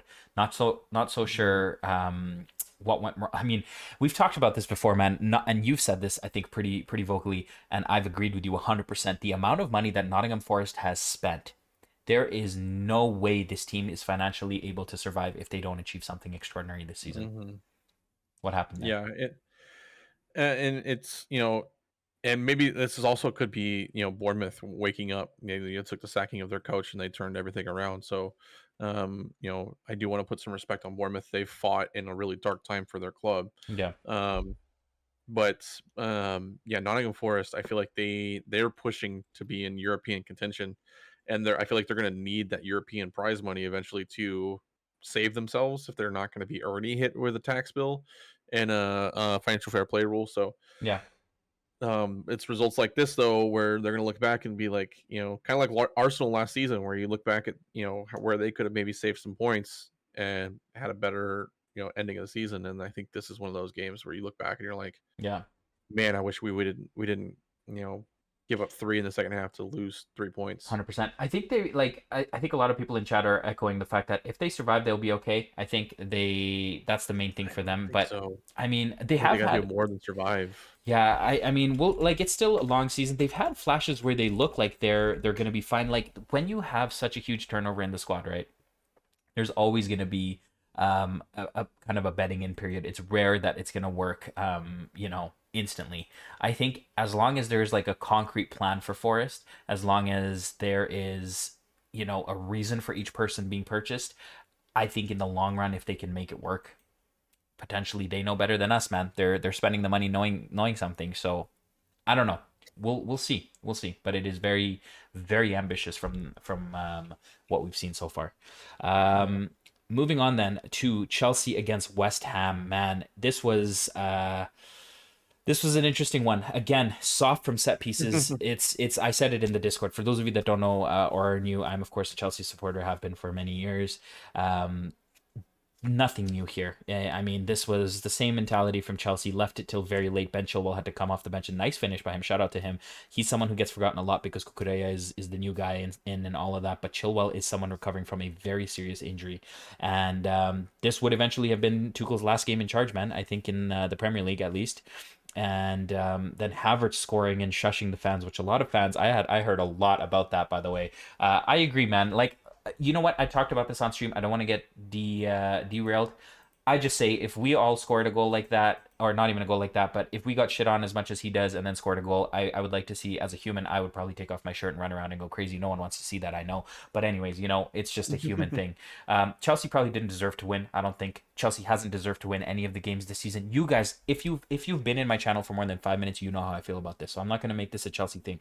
Ali in chat asks Tuchel out thoughts. Should I talk about it now? Probably while we're on it, just in a quick 2-minute thing. I was never Tuchel out. I said he navigated through the most difficult time I would say that the club has faced with the sanctions and with the Lukaku drama and all of that. He navigated it. He won us the Champions League. He got us to 2 domestic finals, which we lost on penalties. Having said that, it has been clear for over a year that there's no identity with this team. His identity when he came was defensive solidity. In his first 50 games, Chelsea conceded like 20-something goals. In his last 50, they've conceded over 50. So the thing that he had working for this team doesn't work anymore. The players look like they didn't care anymore. That is cruel on Tuchel because it just shows that player power may be more powerful than we all think and care to agree, and that's a whole different animal that we will talk about. I think it's harsh on Tuchel, but I think it was inevitable. The way things were going, nothing was changing tactically. Even when it changed tactically, it didn't change in terms of our effort, our work rate, our determination. Again, those things are probably down to the players. But at the end of the day, a football club needs a manager to run the club who gets the faith of the players. And is it right or is it wrong? I think it's more leaning towards wrong to fire him this early. But it looks like this was a very concrete plan from the board and from Graham Potter's announcement. The buzzwords were there from Todd Boehly. Everything seems to be aligning with Todd Boehly's vision for what he wants his coach to be. As a Chelsea fan, I'm exhausted of saying I just want the carousel of managers to stop so that one guy has a chance to build his team and see what they can do. Minimum, you've heard it here first. If Graham Potter does not get at least 4 years at Chelsea Football Club to build a project, this will be a failure of an appointment because he needs time and the board needs to give him that time. So that's my unless he leaves to take over England. Unless he leaves to take over England. Exactly. He has signed a 5-year contract, I think, but nowadays contracts mean nothing. 100 million, was it? Huge money, plus 21 million compensation to Brighton. So Bowley's going all in for this guy, including his backroom staff, which is another animal. The bottom line is this. I think that Bowley wants a manager who interacts with the board, who does things the analytical data way, and he wants to build a model at Chelsea where finally there is a purpose behind transfers and squad building, which Chelsea has never had, honestly. It's always been about the flashy toys for Roman Abramovich. So I'm optimistic. I'm hurt. I'm sad, but I'm optimistic. And again, the length of the contract means nothing. It just means more payout if and when things go wrong. But I'm hopeful that Graham Potter will be given enough time to build a project. Yeah, I'm struggling to find the financials behind it. I know it's 5 years. I don't remember if it was. I think it was 5 years, 100 million, so 10 million a year. But I don't remember. I might be thinking of a different deal. But I agree with you. I'm not a Chelsea fan in any sort of way. But I agree that I think this was a little bit harsh. I feel like it was I don't want to say knee-jerk reaction because it sounds like they had this plan for a little bit, especially with how quick they appointed Graham Potter. So I don't think it's because of the Champions League result. But if you look at the results that they've gotten, a struggling win against West Ham to me is also still an alarming result. Yes, you want to take 3 points, and 3 points is 3 points at the end of the day. But when you struggle in a London derby like that and leave it with the amount of money you've spent, that's kind of annoying. Shout out to West Ham, by the way. They did look a lot better this game. As you said, they ended up losing the match, and you guys came back and fought for it. But West Ham looked really good for a good charge for the game.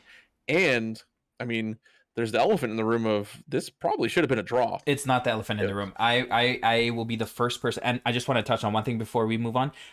It's not the results that got Tuchel fired, Michael. It's the way they were playing. The results, also yes, true. It is completely. There was nothing in this team. To touch base on that before we get into the elephant in the room, is this is another, like, you spoke really, really highly of Broha. The striker Broha. He gets a new deal. Then the first game after he signs a new deal, they start Raheem Sterling, which he's been starting in striker and he's been producing. That's totally fine. But then they start Christian Pulisic opposite of him instead of the new striker that they just re-signed to a 5-year extension. That didn't make any sense to me.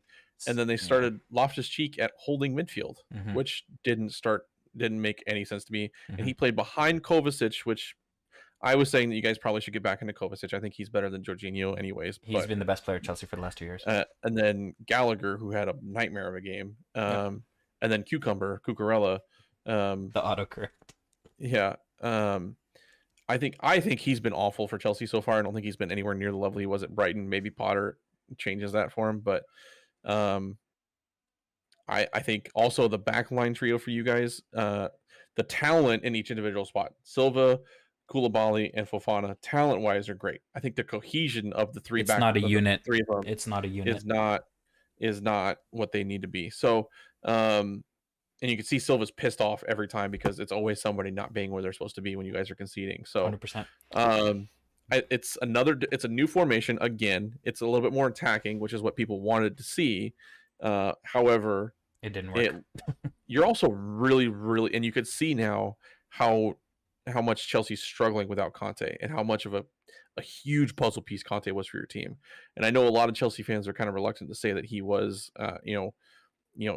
almost as he's 2 players worth of a player for Chelsea, but he is, and you can see that because not only like he's one of the best defensive midfielders of our generation that no one's going to talk about. I feel like he's going to go completely under the radar in that conversation, but he's definitely one of the best defensive midfielders of our generation. But his contribution offensively as well is very overlooked. It's very overlooked. His engine going forward is massive. He's one of the best. He's one of the best ball progressors on the team when he's healthy. I want to say on the elephant on the room, if you were in my Discord, you know this. West Ham were completely robbed. That was a bogus call. That was 100% not a foul. That goal should have stood. And as a Chelsea fan, put this on record, put it everywhere. I'm embarrassed by Edouard Mendy. That is embarrassing to act the way he did and to pretend like he was. I've been so sick of these shenanigans. I don't care if that's my team or not. When Kai Havertz goes down pretending like he's gotten shot by a sniper, when Mendy did, it's embarrassing. It's disgusting. And I said there was a West Ham supporter in my Discord, and I added him and said, I'm sorry, that was bullshit. Because as a Chelsea fan, by the way, a lot of people think Chelsea gets preferential treatment from the refs. They do not. I'm not going to go into this. Chelsea's been robbed more times. Dive out that rabbit hole. However, I know how it feels. That's all I'm going to say. And I know that was a completely bullshit call, and I would be fuming if it was against me. So my commiserations, and I'll be the first person to say that was an atrocious missed call. That goes back to our conversation a little bit earlier, where, again, I don't want to dive down the rabbit hole again, but VAR being subjective to point of view, like he got the call right on field where he let the goal stand, and then that's the one.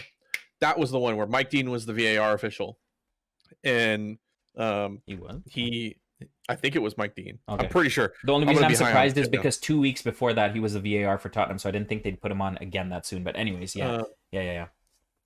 I'm pretty sure. Yeah. But either way, like I said, I could be just dumb, and which is most likely. Yeah. But he as soon as I saw that was going to VAR, I was like, the on-field official got it right. There's no doubt. The commentators are like, there's no way this is a foul. There's like it's just a run of play incident. Like it's a 50-50. Like if that happened in midfield, there'd be no foul called. If anything, it'd be a foul on the keeper because he came out and he didn't get the ball. And that was what my initial reaction was like, I don't know why they're reviewing this, because I thought that they were going to call a penalty. if anything. I thought there was going to be a card on Mendy. I thought it was a foul on him. Yeah. And nope. Like, that's highway robbery, because it was a great finish as well to stick with that play for Cornet too. Like, that was phenomenal effort 100%. and phenomenal finish. And 100%. Again, VAR just sweeps that under the rug, and now the whole mood of the game is different. And yeah, I will say that return leg though, West Ham at home against Chelsea, new manager or not, that's going to be I think that's going to be a scary game. 100%. Okay, guys, we spent way too long on that. I'm sorry, but it was kind of one of the big topics of the week with Tuchel getting sacked, so that's out of the way. Brentford then, Ivan Toney, man. The Ivan Toney show. Hat-trick against Leeds. Brentford win 5-2. I think this was an interesting result, because when you look at the stats, obviously Leeds did hold most of the ball, but Brentford played very well. They were clinical. They found their chances. They finished them, and a very solid win for Brentford there against Leeds. Yeah, as you said, just clinical. The early penalty set the pace of the game. They added a second. Great on Leeds to answer right before halftime, going in 2-1 is way different than 2-0. Yeah. But it was a really scrappy second half, and then as soon as Leeds get it back to 2-2, Brentford again were just clinical, and then after that point, Leeds chasing the game. So 100%. that was a really entertaining game to watch, though. Really, really entertaining. Even though it ended 5-2, it was a lot more. It was a more fun match to watch. Usually what you get with Leeds, and shout out to Jesse March, he has them playing in a very fun style. Yeah, I think we talked about that last week too. We did. That's a team right now where I would want to play for them, just because, like, they may not be getting the results, they may not be getting the goals where you are, but they're a team that everybody on that team is playing for that badge a full 90. So 100%. Good 100%. for them. Wolves beat Southampton with a narrow margin of 1-0. Daniel Podence off the mark. Someone finally scores a goal for Wolves. I mean, it's just been the question where the goal is going to come from. Shout out to Diego Costa, my Portuguese guy. Surprise. Shout out to Diego Costa, man. Underwent a medical today and is probably joining Wolves here. 33-year-old Diego Costa. Is he the solution? I don't know. All I know is I have a Diego Costa jersey upstairs. I love the guy. You don't even know my love for him. I hope he does well, but he probably won't. You guys can't hear it, but I'm shaking my head right now. Yes, for those of you that are not visually consuming this on podcast, Michael has been shaking his head since the second I said Diego Costa. Thoughts on Wolves? Portugal 2's team's looking pretty good. I think that they're going to slowly come together. I don't think bringing in Raul Jimenez plus 10 years is going to make a difference. It's a like for like striker signing. So I will say Raul Jimenez has had the yips since his injury, and he has every right to. I think we talked about that last episode. Yeah. He's just not the same striker, so maybe bringing in some competition, maybe that awakens him, and maybe that's what their goal is, because they're not going to be able to survive with Guedes and Podence up front long term. So if he comes in with the same passion that he played the last time he was in the Premier League, good for him. But he was dog shit in Brazil, and hasn't played since January, I think. So the shithouse is back, man. The shithouse is back. One thing is for sure, that team just got a lot more physical. So 100%. As long as he stays healthy, which might not be much, but anyways, we'll see how that plays out. Newcastle and he stays out of trouble. Exactly. Okay. Isn't he like one of the leading red card or one of the leading booked strikers in Premier League history or something like that? Wouldn't surprise. It's every game he has 6 or 7. It's weird. Yeah. Newcastle Palace. Shout out to Crystal Palace, man. A very, very tough point to get over at St. James Park, and Crystal Palace looked good, just couldn't find the goal. That was another fun game to watch too. Exactly. Even though it was 0-0, a very fun game to watch. Shout out to Palace. I think they're doing a great job this season. Yeah, and shout out to Newcastle, by the way, because their thing that with them all season has been defense. Remember when we talked about they need defenders, they need to bring in defenders, and they shut down Zaha and Crystal Palace. And Zaha's been that guy this year, man. Zaha was feeding on scraps that game. So shout out to our resident Palace fan, FM Jellico, by the way. I'm sure he's very happy. And Ultra. Ultra is a Newcastle fan. Yeah. Both of our two good friends of the channels on either side. I didn't forget you, Ultra. Yeah, Ultra, I love you, brother. Okay. Aston Villa and Manchester City 1-1. This was a juicy one, man. Yeah, pretty much just waiting. It's so boring. Every ball in. Is Haaland going to score? I think the main thing is Haaland's human. It's just 1 goal, not 6 this time, or whatever. This guy's been. I would say it's more Kevin De Bruyne is human. Yeah, true. He looked kind of back to earth here. Leon Bailey finally scores a goal after I drop him from fantasy, of course. Anyways, Yeah. and then the Coutinho thing again. I mean, so here's the thing. Everyone was outraged about Coutinho. In my opinion, and I'll put my neck out there. That wouldn't have gone in if they were playing full speed. I think a lot of people gave up on that play. It was a great shot. Ederson kind of just, but it wasn't offside. It was not offside to me. But again, I don't know if that plays out in the exact sequence if that whistle doesn't go. Yeah, it's hard. Having said that, shout out to Villa. Huge point for them. And that's again, that's the other thing. Again, I hate going back to VAR, but they're supposed to let play continue until it reaches a point where they can review that. We'll never know because the dumbass officials, and sorry for the harsh language, but the dumb officiating ruined that play. So we'll never know. Yeah. So I guess it's really frustrating. But Kanye would say. Coutinho, coming in, making a great impact off the bench. I wish he can get healthy because I think they're a different team when he's on the field. Yeah. But again, another team where we were criticizing them defensively, same as Newcastle. We were criticizing them because they've had one of the best partnerships last season in Konsa and Mings, and they weren't performing at the same level. And then Manchester City comes to town, and they weren't the best defensively, but they did enough. And a very, very interesting formation for them as well, where they kind of came out in this.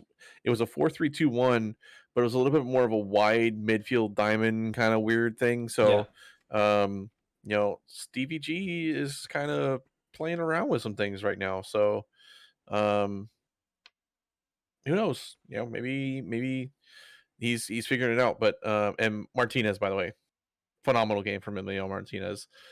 He's had some questionable performances, but he showed up this game. Only registered 3 saves according to the books, but he was there. So and Erling Haaland, the guy's a goal machine. Like again, we talked about earlier, Aspas Iglesias. I would put money on Erling Haaland, and I put money on Lewandowski scoring a goal every single game. So yeah, 100%. But I will still say also this was a boring game. I'm not gonna lie. Yeah. Like unless you're a Man City or Aston Villa game as a neutral, this was a very boring game because it was just one-sided waiting. Like you said, over and over. It's like watching somebody knock on the door. Mm-hmm. If you like being edged, this is your game for you. So. Okay, moving on to also by the way, PG-13 by the way. So that is by the way, when you said harsh about the referee's tacticality in Twitch chat here says it isn't harsh, Michael, you are absolutely right. And then he said, I'll say it for those at the back, any casual soccer fan that's fit enough to keep up with pro athletes can do a much better job than current professional referees, and I will fight and die on this hill. Thank you, Ali, for your and I know bad refereeing. I'm an MLS fan. Okay. We have the worst officials as is tacticality. Yeah. So you guys know, man. CONCACAF officials and PRO officials are the worst officials in the world, and we have them in my backyard.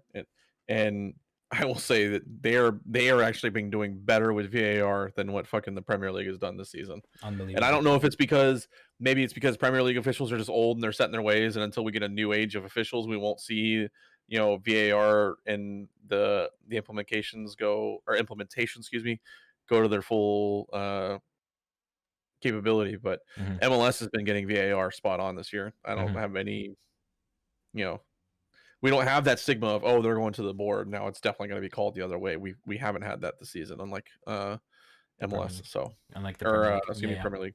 All right, then second last match of the week in Premier League, Brighton. We were both watching this game. Brighton doing really well against Leicester. It was just nonstop from Brighton. It was another one. This was another one of those games where it was just exciting. Graham Potter's last game in charge, by the way, at Brighton. Iheanacho scored an early goal. It was like the first minute, I think, and then it kind of started 45 seconds into the game. Yeah, I think the main thing you were talking about was Danny Ward in goal for Leicester. You were not very impressed with him. I remember you talking about that. He's dog shit. I'm not going to be on it. Like I'm sorry. My language this episode's been terrible, but I am very, very passionate about how dog shit he was this game. And he's been consistently bad for them. His distribution was terrible. His positioning was terrible. His controlling of rebounds and deflections was terrible. He was awful. Is he completely to blame for allowing 5 goals in? No. Did he contribute to that? Yes. He was terrible. He cost his team a ton of turnovers. He cost his team a lot of possession. And he was not reliable at the back. And the big thing for me was there was that play. I don't think it conceded a goal. No, it didn't concede a goal. But Wilfred Ndidi had a pass. Well, by the way, he's also being played at center back, which is completely uncomfortable. Justice for Ndidi. Ndidi plays a back pass to Leicester's keeper.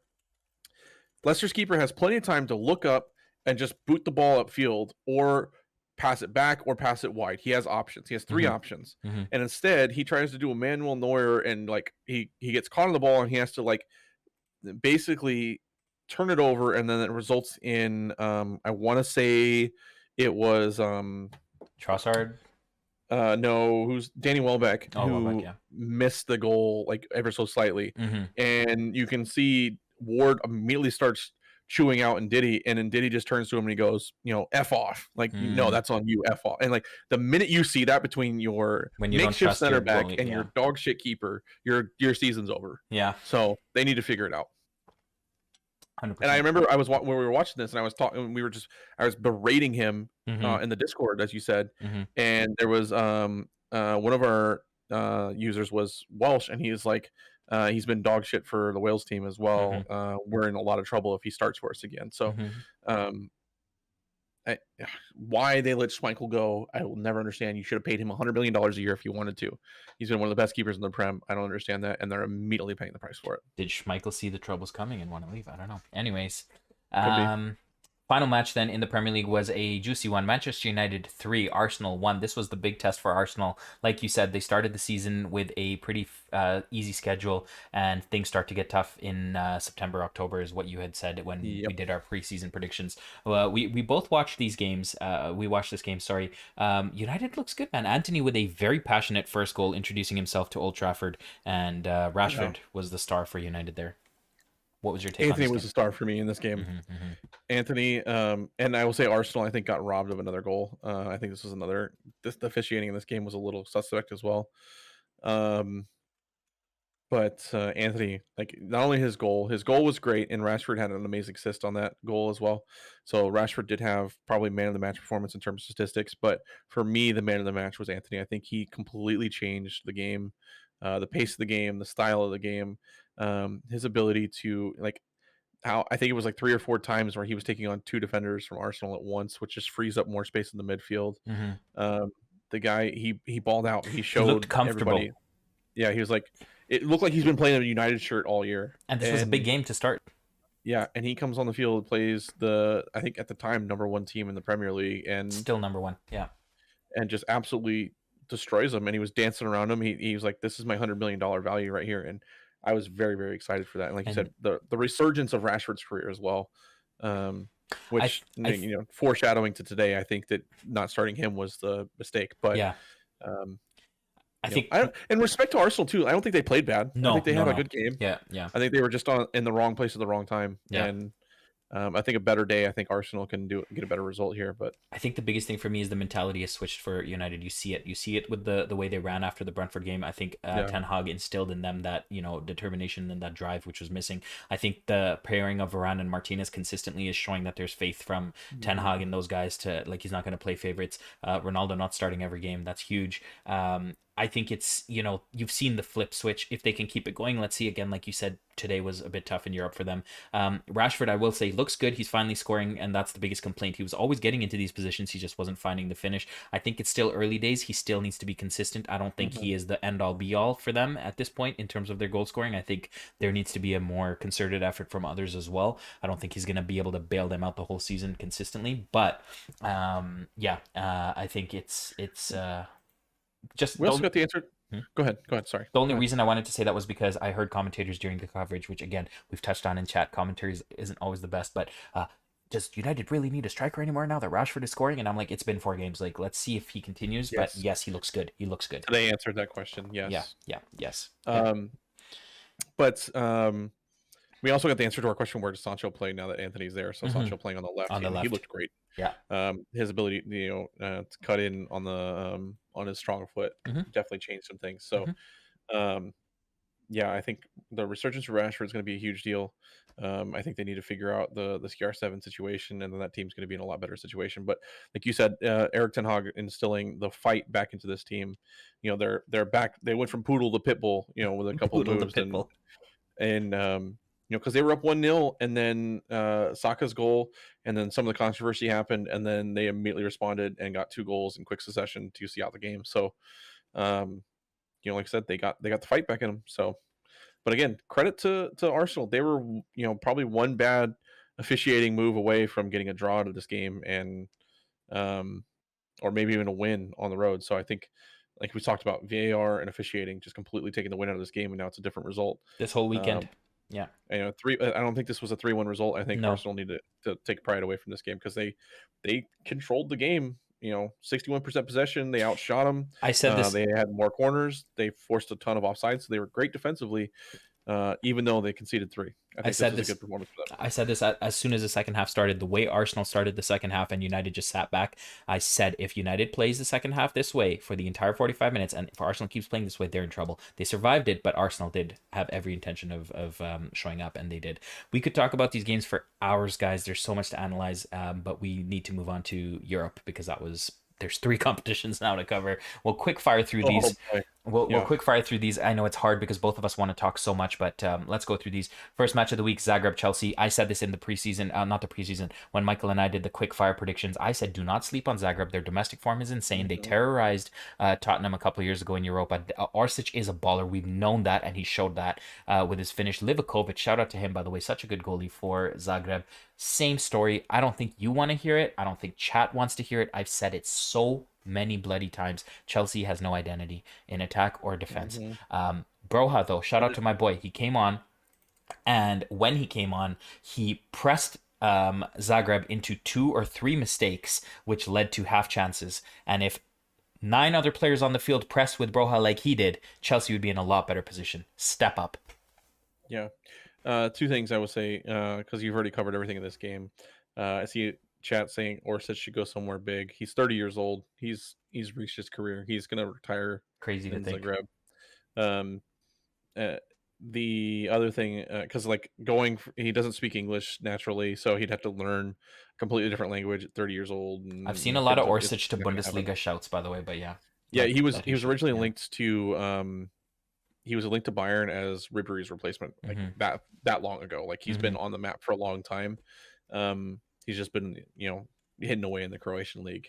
It's like every time there's a big Euros or World Cups comes around, he always shows up to a big, and then it just kind of falls suit. And I think it's because I know Bayern were offering, I think it was like 20 million for him. I mean, he's easily a 50-45 million dollar player, and because Zagreb know what they know what they got. So the other thing I will say is the left back from DZG looked amazing. I think it was Lukalic. I'm butchering this because I don't speak Croatian. Lubicic. The guy with the long hair. Yeah. He looked more like Cucurella than Cucurella's looked like a cucumber. So he had a phenomenal game. He had the original outlet pass that led to the Orsic goal, which was a picture perfect counterattack, by the way. Yeah. But he had the interception, he had the outlet pass, he had key deflection to keep it to 1-0 later in the game. Havertz header. Was everywhere. He was everywhere. Yeah, I said and he looked like a stud. 100%. Phenomenal finish from Orsic. Just a beautifully tucked finish from him. I'm not going to get into this because we have a lot more. Kepa saved that game for you guys. That could have been a lot worse. Kepa actually had a pretty good game. You've heard it here first. Graham Potter is a coach that relies on playing out from the back, which is why Robert Sanchez is such a good goalie for him at Brighton. Kepa Arrizabalaga is most likely the number 1 goalie under Graham Potter. You heard it here first. If he can rein in his ego. Exactly. If he doesn't act like the coach. Dortmund 3, Copenhagen 0. Sorry to our Danish friends. Actually, Gavin's probably loving it because he hates Copenhagen in FM. But anyways, it is 3-0 Dortmund. I think you said that was a pretty.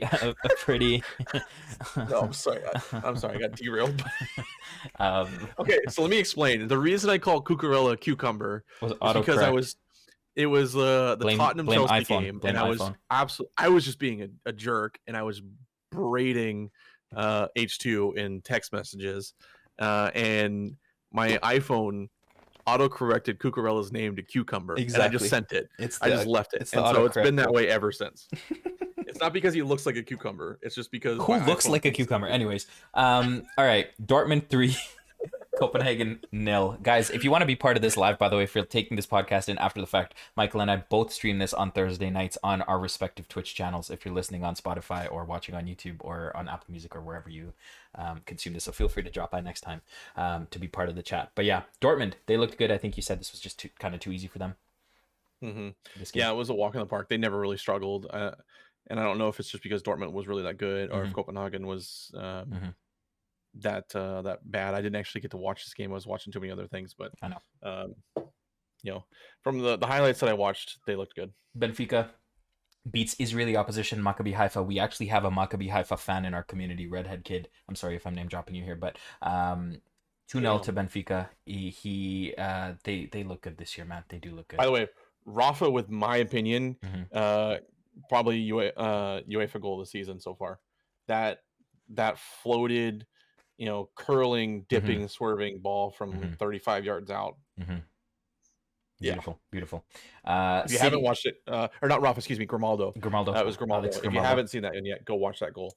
Surprise, surprise. What happened in the City Sevilla game? We talked about Sevilla earlier in detail during our La Liga coverage. Man City, what happens? Haaland scores 1 on the weekend. He scores 2 here today. Is this guy ever going to stop scoring? Probably not. I will say this again. Haaland is getting his name in lights here, but this is a Kevin De Bruyne clinic for me. If I'm not mistaken, he got both assists. Or no, I think Gundogan got one, maybe. But one, Sevilla defensively awful. 2, just the ability to get the ball to Haaland has been lights out. So 100%. So while Zagreb goes top of Group H by beating, or Group E, sorry, by beating Chelsea, Salzburg holds Milan to a point. So that group starts off interesting. Of course, we probably know who will Milan will. I said for the record, Milan will top the group. Sorry, but yeah, 1-1 draw. Tough point there for Salzburg. Well done to them. Yeah, Salzburg's a tough place to play. That's not a team that you can take for granted, especially with their youth. They have a lot of stamina to just run. So, speaking of tough places to play, Celtic hosted Real Madrid. Real Madrid with a 3-0 win. What's the story in that game though? Who limped off there? Yeah, I loved this game. First of all, I will say the atmosphere at Celtic in Glasgow was amazing. Shout out to Celtic fans; they put on a really good performance. But 100%. Benzema having to leave the game in the first half, which would look like a combination of both ankle and hamstring injury. No ETA on his return, which the fact that they don't know when his immediate return is going to be is a little concerning, because they don't have a ton of depth at the striker position, and I don't know what they're going to do there. And this is kind of what we talked about with just the amount of football that we're going to play so early in the season because of the World Cup. So, and Celtic, honestly, were winning this game at halftime for me. It was 0-0 at halftime, but if you watch this game, Celtic were taking it to Real Madrid, and we're in this. And then early on in the second half, it was just an amazing counterattack, a great pass to Vinny Jr. to tap it in here. And then as soon as the gates were open, it was just too much for Celtic to handle. With Real Madrid, shout out to them. Yeah, shout out to Celtic, shout out to the fans, great atmosphere. But with Real Madrid, more often than not, it just feels like a matter of time this season. Even if they're struggling to score, it happens. A game we already touched on, so we probably don't need to spend too much time on. But Leipzig with a very disappointing 1-4 loss to Shakhtar. Shout out to Shakhtar. We've touched on this. You guys know how we feel about the situation over in Ukraine and their footballing. So huge shout out to them, and struggle season for Leipzig. And we talked about this earlier, if you missed it, in the Bundesliga part of the show. PSG then beat Juventus 2-1. Weston McKennie with a goal for Juventus. But Mbappe, the 2-goal man for PSG. And again, Juventus' struggles continue.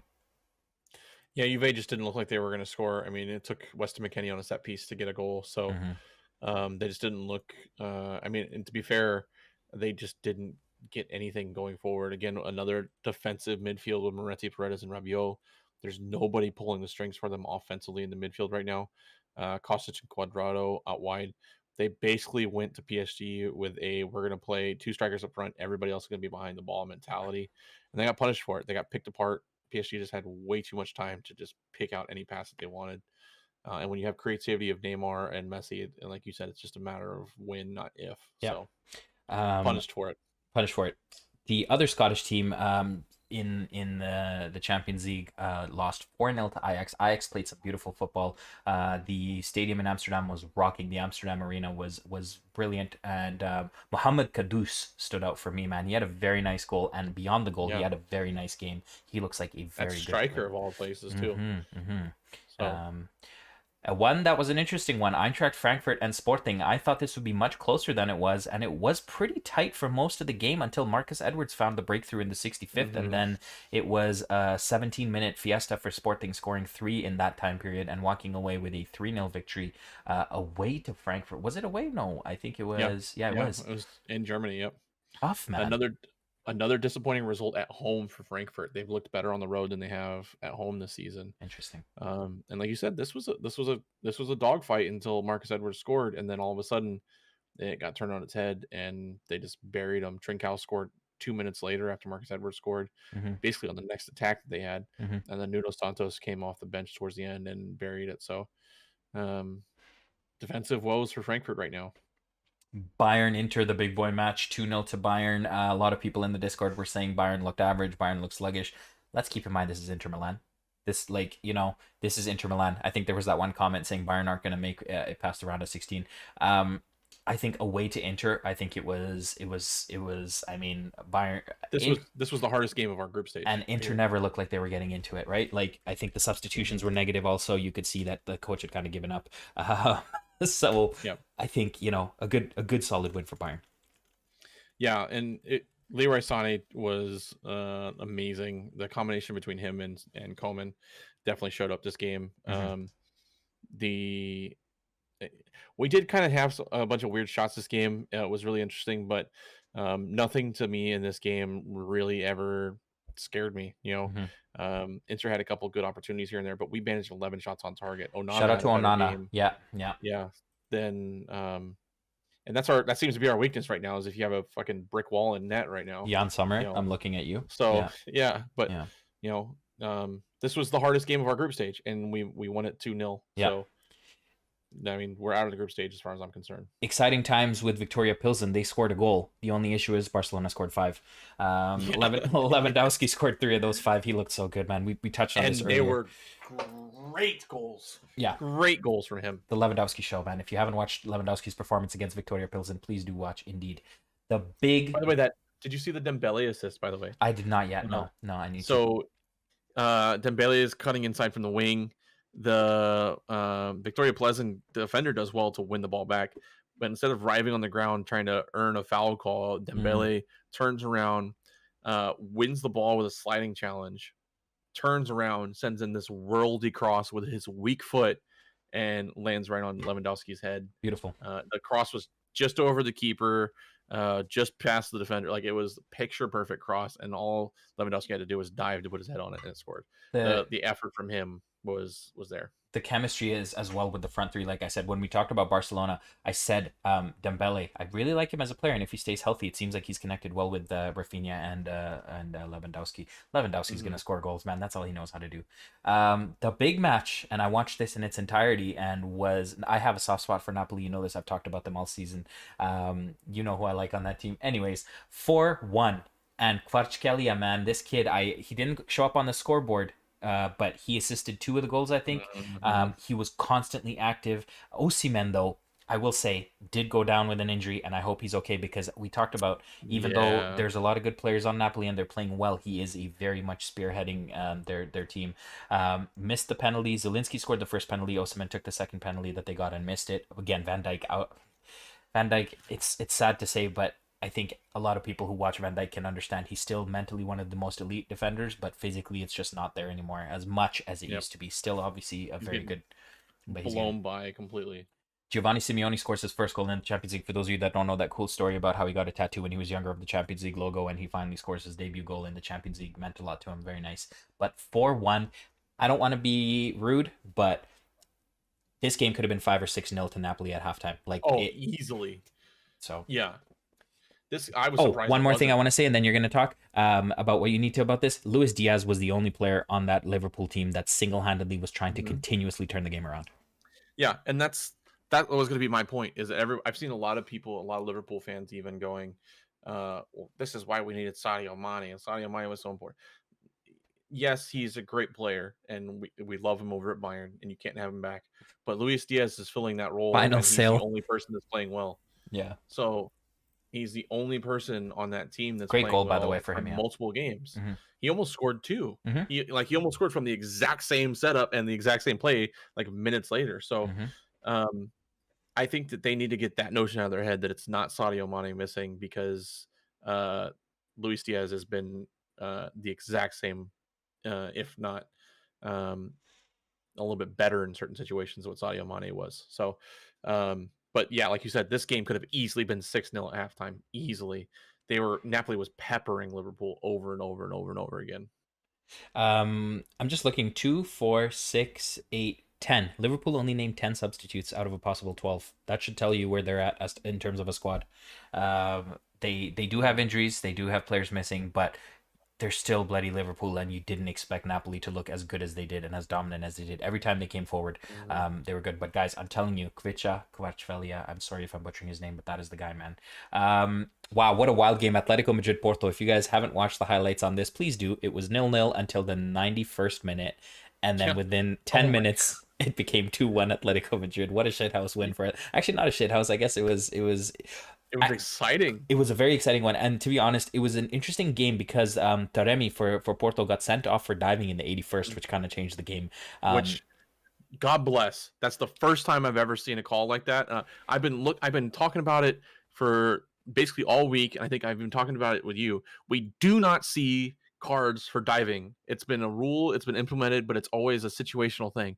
This is the first time where there's actually been a punishment for it, and God bless, it was the exact right time and the exact right call. 100%. And I applaud the official for having the balls to call that. 100%. So Taremi got the red, second yellow for diving. Mario Hermoso scored in the 91st for Madrid, and then literally 6 minutes later, Mario Hermoso gave up a pretty dumb handball, literally reached out and smacked the ball. Mateus Uribe, the Colombian, scored for Porto in the 96th, and then 5 minutes later, Griezmann was just there for a tap-in header to get all 3 points for Atletico Madrid in front of a jubilant crowd. Moving on from that, we had Tottenham beat Marseille 2-0. Watched this game as well in spurts that when I could. Chancel Mbemba with a red card for Marseille. They did well to keep it 0-0, but it was just a matter of try not to concede. Richarlison scoring his first 2 goals in the Champions League meant a lot to him. I think you guys have seen the video of him crying after the game with his family. 76th and 81st minute, a double salvo. Both headers, weren't they? I think, or something. I can't remember, but yeah, 2 nicely taken goals, and Richarlison came through for Tottenham there. Anything you want to speak on that? No, like we said, it's Conte ball. I think just grinding. Like, I wouldn't say Marseille ever really had a grasp of this game, anyways. No, I think just survive. It was just about like this was one of those where Spurs were just kind of struggling on their offensive side, but defensively they looked okay. So I think it was a good game. It's unfortunate that Mbemba gets a red card because I think maybe this is a little bit Marseille may get a more justified result, but at the end of the day, it's a good result for Spurs. 100%. And then the final game in the Champions League week 1 was Club Bruges from Belgium and Leverkusen. I was disappointed. Bruges has 2 Canadian players, as I've said, Tejan Buchanan and Kyle Larin. Neither of them featured. I watched the end of this game just in honor of my brother Dark Raiden in here, who watches through Leverkusen games and is usually alone watching them. So I watched it. Marginal offside call on the goal. It was a weird kind of delivery from Callum Hudson-Odoi. It was a toe offside. It was that technology that you talk about, which showed it was literally a toe offside. However, it was offside. Picture perfect. And Bruges did well, man. Sia with a goal to get the 1-0. And Leverkusen did have waves of attacks, but nothing concrete. Callum Hudson-Odoi needs time to gel into this team, but he looked fairly bright on the ball, just not much end product, which is typical with him. So yeah. A good win for Bruges to start the Champions League first week. Anything that we've missed that you want to touch on with the Champions League, or can we move on to Europa quickly here? No, let's jump into Europa. The big thing for Europa for me was St. Gallen defeating Berlin, and Berlin getting a hot-tempered red card at the end of the game. Yeah. Again, I expected Berlin to run away with this one, hosting this team, and they just didn't show up to fight. Shout out to St. Illinois, though. They showed up and they put in a grindy performance, but frustrations for Berlin for sure. And then, like you said, sorry, no, you're good. late that late red card is going to set them up to be a little bit. They're going to struggle next round too. 100%. This is the game, guys, where Mykal said it's interesting to see Berlin kind of shit the bed against, no offense, but a Belgian team that we don't usually see as the elite ones, as in Genk and Bruges and stuff, or Anderlecht. But again, I think it's Berlin just had that extra funk and extra, panache to play against Bayern, and that kind of lost here. PSV, I think, was a little disappointing for me. PSV Eindhoven, I was hoping they could get a victory, but they drew 1-1 with Bodo Glimt. Arsenal with a good win against FC Zurich. Zurich did make it 1-1. Marquinhos, the Brazilian, with a nice early goal, but Eddie Nketiah, the savior, he gave up the penalty. He ends up getting all 3 points for Arsenal. They look good, man. It's always been, okay, wait till they play in Europe, wait till they're steadily ticking the boxes and going through, so shout out to them. Yeah, the match for me that I was really excited for, other than the big headliners, the Lazio Feyenoord match, that was a great match to watch. If you didn't get a chance to watch that one live, go back and watch the highlights. A lot of back and forth in that game. Very, very exciting game. Very evenly matched game. And then Nantes Olympiacos. Nantes struggling in France. They get a good result against in my opinion, very strong Olympiacos team. They are a very scary team. And probably the heavy favorites in Greece, but good result for Nantes. And then Freiburg was another result that I was very interested in.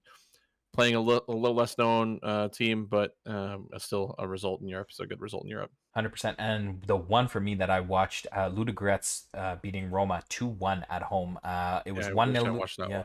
Yeah, it was 1-0 Ludogorets. They left it late. They scored in the 72nd, and then Eldor Shomurodov scored for Roma in the 86th, and 2 minutes later, Ludogorets scored and arguably could have made it 3, but they just messed up on a 4-on-1 break. I was telling you about that in the Discord. It's back-to-back bad results for Mourinho and Roma, by the way. And they play, I remember we talked about this. They have a good game coming up next. No, they have Empoli next. Okay, they have Atalanta in a week after that. So we'll see how they respond. Okay, anything else that stands out here? Not really. Michy Batshuayi with a winner for Fenerbahce. I think you talked about that in the 92nd minute. You mentioned that in the Discord. And fairly standard results elsewhere through Europa. Oh, sorry. Standard, bro. Sociedad 1, Man United 0. Never a penalty. Yeah. Never a penalty. Super soft. And this is one of those ones where I'm watching this and I'm like, I was like, how is this a penalty? And then you watch what the official's looking at on the VAR, and you're you like, say it even louder. Yeah. You're like, that's clearly a deflection, and then it's ball to hand. His hand's tucked in. It's in a natural position. He's not changing the flight of the ball in any sort of obscure way.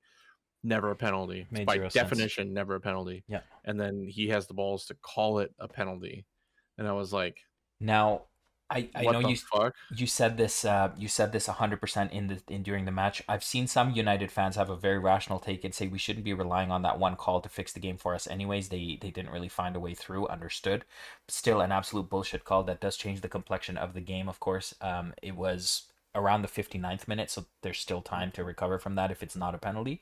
But the fact is United didn't really put much together in terms of their attacking play as well. Yeah, I was going to say that, yes, it's never a penalty and they shouldn't have been 1-0 down, but United never looked like they were threatening on goal.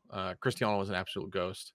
And I got into it with some of the United supporters, but the United faithful, he was an absolute ghost. He and fans were saying that it's hard to look good when you don't have anybody's feet. You go, like, he had opportunities. He lived offside. His work rate was dog shit. He was walking everywhere. Anytime they had the ball, he would make one run, and when he didn't get the ball, his hands would go up. He'd be upset and he'd be pissed off.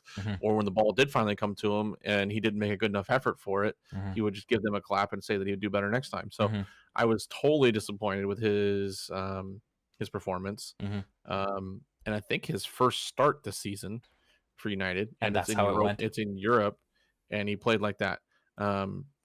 Fred was hot dog shit in the midfield. He looked absolutely terrible. Every time he touched the ball, it was a turnover, and he was out of play. And he was out of position a ton defensively. Yeah. Bruno came on at halftime, and he was a ghost. Defensively, they looked good. I will say defensively, they looked very solid again. Even though Harry Maguire was back there, I think him getting benched and it's kind of woken him up a little bit. Yeah. I think he looked terrible on the ball. I think he was an absolute disgrace in terms of passing and on the ball. But defensively, they looked okay. But they just their defense was under siege all game because they couldn't get anything done offensively. And I know you were asked this in the Discord. Sorry, I don't want to make this discussion too long for this one, but I just want to ask you: do you think Ronaldo was given enough service today to be able to do something with it? Yeah. I watched like 3 or 4. It was at least 3 crosses come to him. I remember one specifically where Alonga came down the field on the left hand side. He makes a good move. The defender takes the ball away. He fights, gets the ball back. He turns around, sends this great cross in. It's Cristiano Ronaldo at the far post, and then there's, I forget who it was. I think it was Dalot or maybe Bruno behind him, just behind him. And Cristiano's being marked by a fullback who's like a foot shorter than he is, and the fullback jumps over the back of Cristiano Ronaldo and wins the ball. I've never seen that kind of thing from Cristiano Ronaldo in my life. I mean, this is the guy who 2 seasons ago, had the poster of him jumping 90 feet in the air over some defender in transition, by the way, not just standing still, in transition, has this huge jump. And now he's getting out jumped and outworked by a 5'6" fullback winning headers over him. So 100%. I think his work rate and respect for the game is completely gone right now. Yeah. Okay, that is a wrap on the Europa League, guys, and we will just briefly touch on the Conference League before we finish the podcast here. By the way, Van de Beek was hurt and he couldn't play this game. Okay, fair enough. Yeah, so there was for those of you not on Twitch right now, there was a comment in chat asking about where Van de Beek fits in all of this. So he wasn't able for this game, but someone to keep an eye on with how he is treated moving forward. Conference League, I think there's a couple of interesting results here. Villarreal with a 7-goal, a 4-3 win over Lech Poznan was a good result for them. Fiorentina, though, with a very disappointing 1-1 draw against a Latvian team, RFS, or Rigas Futbola Skola. I think that respect to the Latvian team, RFS, but Fiorentina will be disappointed with that. And then the West Ham FCSB from Romania, it was 1-0 for FCSB, and then West Ham left it till the 69th minute to score their first. Emerson, the former Chelsea left back, scores in the 74th, and then Antonio scores in the 90th, and West Ham walk away with 3 points. Didn't look too easy for them, though. Didn't watch any of the highlights on that one, unfortunately. I watched the Basel highlights. That one was a good game. I did watch the Villarreal highlights. I will say I don't think that was a good win for them. I think that was actually a bad win for them, but a win is a win. A win is a win. But that was actually we talked about how they were performing well in the Liga. This was a kind of a letdown for them. Yeah. For me, though, the game of the night was the Molde and Ghent game. Yeah, that was a really good back and forth game. Yeah. Another 0-0. Yeah. A good exciting game. That's the second 0-0 you've shouted out, guys. Newcastle, Crystal Palace, and Molde Genk. So don't always think 0-0 is boring, guys, because 0-0 can be very exciting to watch as well. I think no crazy surprises in the Conference League. Nice and Cologne sharing the spoils 1-1. And other than that, I mean, I'm not going to act like I know a lot of these clubs. No disrespect to them. Yeah. Yeah, another interesting one to me was Anderlecht only managed to score 1 goal against Silkeborg. And it was in the 81st minute off of a questionable penalty. Yeah. Fabio Silva, the former Wolf. Yeah. But was it? There was one that was a questionable penalty. I don't remember if this one was a penalty or a questionable one or not. I watched way too much football today, and I was trying to work at the same time. Yeah. But that was a disappointing result for a top flight team of Anderlecht. And again, no disrespect to Silkeborg, but I think that a 1-0 result for them is already going to be a little disappointing, especially the way they earned it. And then Fiorentina drawing with Futbol Skola, another disappointing result as well. Sorry, one more disappointing while we're on it. Slavia Prague drawing away to Sivasspor. A tough match to play in Turkey away, but still Slavia Prague should have enough quality to see them through, and that was a 1-1 draw. So yeah. Some interesting results, but that is it, guys, for the recap of the week. An interesting week to look forward to with football coming up again. We'll keep you guys posted with everything that happens during the next week. Is there anything else that you want to talk about, Mykal, as we approach 2 hours of podcast time here? No, we had a couple scenarios that we wanted to go over, kind of like a what if or who if kind of scenarios, just some free conversation amongst chat and whatnot. I saw somebody earlier and mentioned this in chat, and if I remember the players right, it was who for you was a better value. Yeah, I think one has only played 1 game, and the other one is like a game and a half, I think. Yeah, Uncle Gus better asked the value question. as of right now. Yeah, Isaac for Newcastle or Anthony for Man United. Antony being 100 million pounds for United. Isaac was 70 million pounds. 70 to 80 is what I'm from what I remember. Yeah. For me, I'm gonna say honestly, like if you're talking about value, I think Isaac, just because he is also like, so let me see their ages, because isn't Isaac very young? I think he's 20. Isaac's 22. No. Isaac 22? Is 22. And okay, they're the exact same age. Okay, that's a lie. They're the exact same age. They're both 22. Anthony's only 22. Yes, which is insane to think about. Now that I see that, I think Antony's probably the better value. I mean, I know you're paying 100 mil for him, which is a little more, but he looked like he fit into a very okay. When I say the word elite, I don't mean elite as in the performance in the league the last few years, but Manchester United is an elite team in the world. They are a very, very high quality, very They are big, still one of the biggest teams Thank in the world. you. Yeah. So for him to fit in the way he did against Arsenal, top of the league, for me, Antony at 22 years old, 100 million, 100% money for his value. What about you? I know you love Isaac, so this is going to be tough. But long term, though, like before you think of what the results are right now, because Isaac's also scored goals for Newcastle. 100%. He's also had, I think he's had 3 goals called off disallowed for different things. So like he's putting it in the back of the net. the different things are absolute bullshit offside calls, but yeah. So again, you want to reevaluate your answer there, considering. Let's think long-term, lasting impact. What do you I'm a basic guy. I'm a sucker for Brazilians, bro. I gotta stay with Antony. But honestly, like no, but honestly, like Alexander Isaac he's the real deal. Like, don't get me wrong, he is absolutely the real deal. But I'm gonna take the position of Antony. I want to hear what you have to say. I think it's gonna be Antony as well. Yeah. Oh, unfortunately. Interesting. I highly rate Isaac, and anybody that's watched the podcast or talked to me in my streams knows that I'm a huge fan, and I love Isaac. I think he's going to be a phenomenal player. I do think though that he's going to be a little frail for long term in the Premier League. He is a taller striker, but he's also a lot thinner striker as well. Mm-hmm. So physically long term, I think is going to wear on him. Mm-hmm. But Antony playing on the wing. Like you said, a Brazilian, as long as he can stay crafty.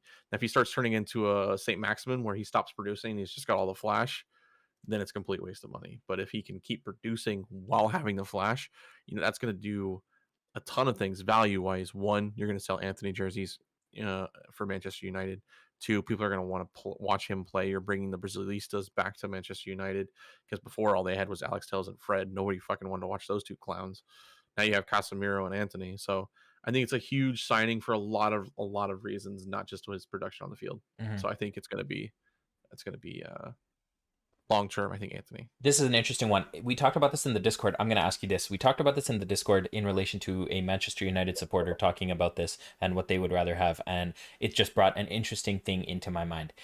If you're a Manchester United supporter, I guess right now, I would ask you this hypothetical, Mykal. Would you rather take finishing top 4 and qualifying for the Champions League next year, but not winning anything in Europe this year? Or would you rather second through fourth? Yeah. So would you finish just like second through fourth, finish in the top 4, qualify for Champions League next year, but win nothing in Europe this year? Or would you rather win the Europa League this year and qualify for the Champions League that way while adding a trophy to your cabinet? Do I win anything in England? This would be the only trophy. Titles? No, this would be the only thing you can get your hands on. Just the only objectives here. Yes. I win Europa League. Me too. I think top 4 is great, and yes, Premier League is still the best club or best league in the world. But winning a European competition is still going to cement you into the Champions League, obviously. Yeah. But it's also a trophy for your cabinet, and there's stigma to it. Could also, now you're getting to play in the Super Cup. You get to play the Champions League winners, and you're going to have that conversation of who's the better team. Mm-hmm. So I think it gives you a lot, and it boosts the morale of the club. I think it boosts the attention of the club. Not that a team like Man United would want it, but it does kind of cement them back on the map in recent times, though. Yeah, you're winning You're winning a big tournament. Yeah. And I will say though, if it's at risk of finishing 8th or worse, then it becomes a little bit more interesting conversation. If I am only finishing not top 4, if I'm like 6th, 7th, or anything like that, then yeah, obviously I want the conference or the Europa League. But if I'm like 8th or worse, that kind of to me changes the conversation. Mm-hmm, mm-hmm. Okay, fair enough. Like if I end up like Frankfurt last season, who finished towards the bottom or the middle of Germany, but yes, we won the Europa League. Mm-hmm. Most clubs would be ecstatic with that. As a club of Man United, that's where I can understand that argument. Mm-hmm. What about you? I think I definitely think you've mentioned the sentiment before. You're going to spend 38 games trying to fight for a top 4 spot that may end up falling short and ending up in 5th or something like that, versus you winning like potentially the Europa League and cementing yourself amongst Europe's better teams for that year and putting yourself back into contention for some of these big titles. And so I think for me, it has to be Europa League, man. It has to be. Like, I think if United is settling for just putting everything into the league and being okay with mediocrity in Europe, I think that's a problem, because it's Manchester United. It's not, no offense, it's not like, you know, Bournemouth or someone in Europe. It's Manchester United. Yeah, I think the interesting thing too is I think my answer probably is strictly for this season as well, 100%. because England is already one of the hardest schedules to play, with the FA Cup, the Nobody Cares About It Cup, the Papa John's Trophy, if you want to call it that. You know, there's a ton of and then now we also have the World Cup this year, so the European games are being played earlier than you usually would. You're gonna have a lot more stringent schedule, and then you have to pick up after the World Cup and gather everybody back to a club level and getting them back to the club form, especially of a team of United status whose probably entire starting 11 is going to be playing for a World Cup team. Yeah, there's a lot of interesting sides to it. I would rather than have everybody come back, we focus on playing one game a week in Europa League and winning a title there, rather than trying to focus on 2 to 3 games a week and, like you said, struggling, putting all our efforts and eggs into a basket of finishing, let's be honest, probably 4th, and coming up short. 100%. I agree with that take. That was my scenario for you, bro. I don't have any more. If chat has any I think next time we'll give you guys a heads up. If you guys are willing to throw scenarios at us, like a would you rather this or that, we'll probably try to kind of wrap podcasts up that way, because I think it's a fun thing. If you remember last week, Mykal threw a couple at us, and that was a lot of fun discussion. I'm sure we can think of more, but again, there was so much to cover today with the leagues and stuff like that. Do you have another scenario off the top of your head, Mykal? Or would you rather have let's see. Gavin says, "Would you rather have a hand for a foot or a foot we're for a not hand?" we're not going with it. They gotta be football related. The tough one for me that comes, and I completely understand that your answer to this may be biased, but one that I saw recently that was Chelsea. a really good debate. Yeah, was would you rather? Oh my god. Would you rather have Edwin van der Sar or Petr Cech?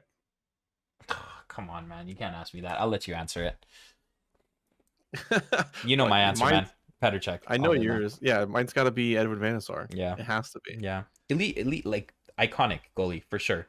But for me, the fact that like I'll argue that Van der Sar had also a very good defense in front of him, and Cech did as well to a certain degree. Like, he had a very good defense. Ashley Cole through John Terry through to actually second center backs for Chelsea have always been a bit of an issue. They usually have one really good one, and the second one's kind of just there. But very much I think Carvalho, when he was there with John Terry and stuff, I think it was a very good defense. But Cech was just called into action in such unreal like situations and was Mr. Consistent. Like, I've never felt so safe watching a goalie as I did with Cech. It was a mental thing for me. It wasn't even just that he was a good goalie. It was just I was so at peace with knowing Petr Cech was between the sticks that, you know, if a goal went in, you knew something went horribly wrong for it to happen. I'm sure you could say the same for Edwin van der Sar as well, who was a goalie that I really looked up to when I was a kid.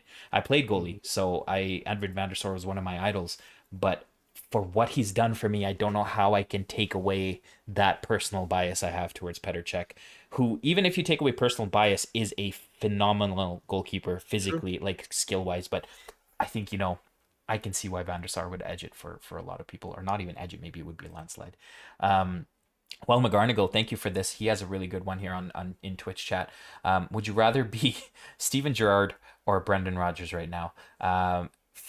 For me, it's Steven Gerrard, honestly. Like, it has to be. I think Like, regardless of, I was pretty confident saying that right away.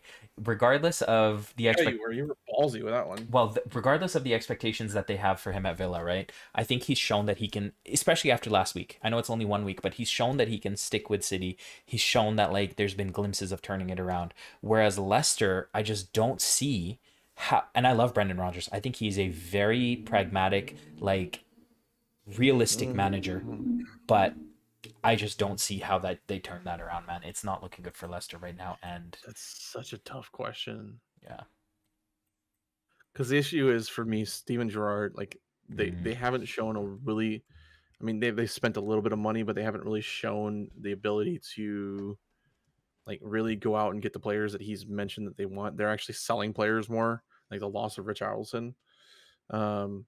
But Stevie G doesn't seem to have a fucking clue what he wants to do with his club as well. Like he's in a different formation every game. So is that somebody that I and is this, if the question's who I would rather be, I'd probably rather be Brendan Rodgers if I'm being honest. like in this situation right now. Right now. And it's because to me, if I'm Brendan Rodgers and I get sacked by Leicester, I have a great interview still.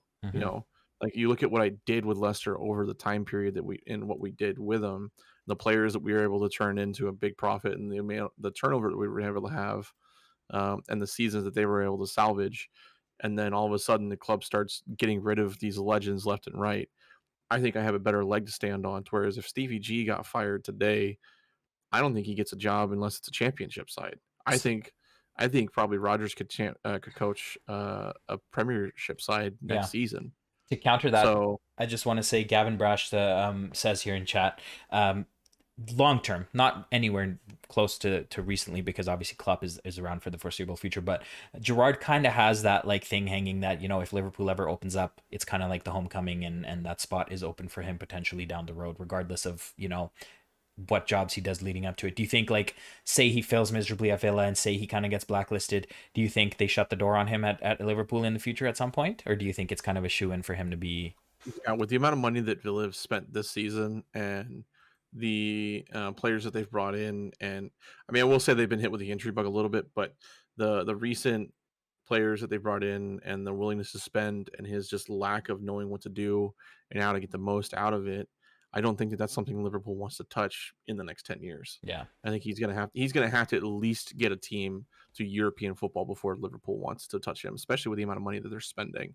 If he can't take a Villa side that has spent almost 300 million pounds to, you know, at least Europa League. Yeah, we both had them 7th-ish. Yeah, what does Liverpool want with him? And I would rather deal with a struggling Klopp for another 3-4 years and then bring in Stevie G right now. Interesting. But again, I think Rodgers has a better leg to stand on because of the collapse of the team and the organization.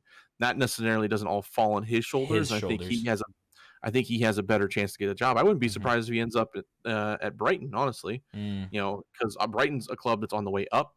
Leicester's a club that's on the way down, and I don't think it has anything to do with the manager. Agreed. Yeah.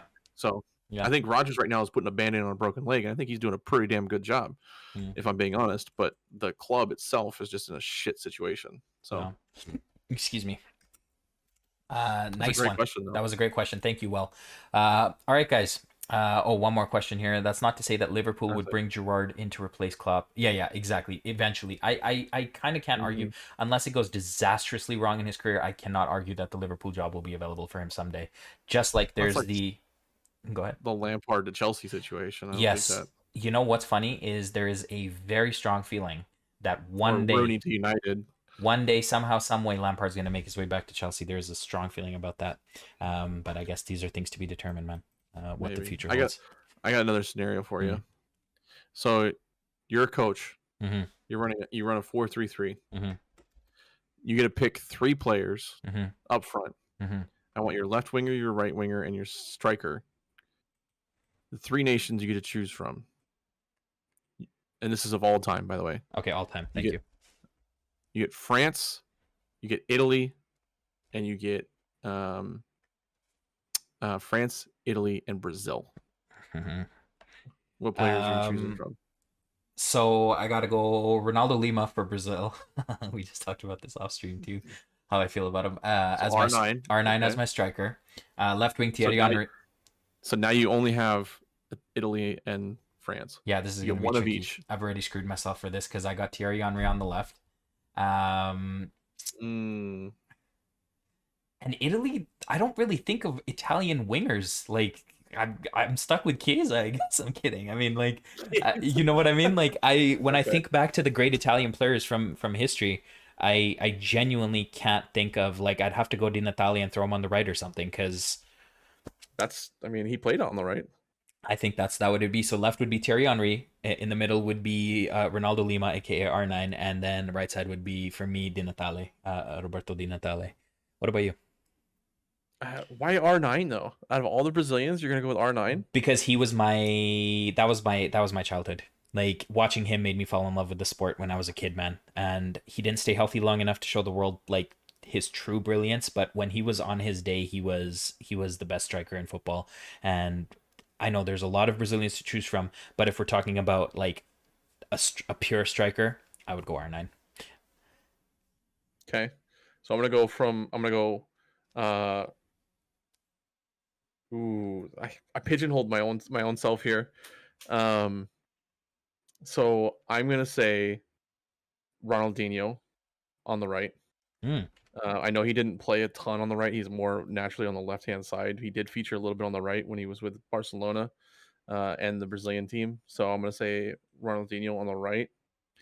I'm going to say Thierry Henry on the left. Yeah, Henry's a shoo-in for left at French, yeah. And then for me, it's got to be Baggio up front. Baggio? It's got to be Baggio up front. The combination of Ronaldinho and Baggio. The old-fashioned, if you're still in here, I know you asked about Baggio the other day. There you go. I think Baggio is, and I can't wait for this one. I think Baggio is a better player than R9. You're not alone.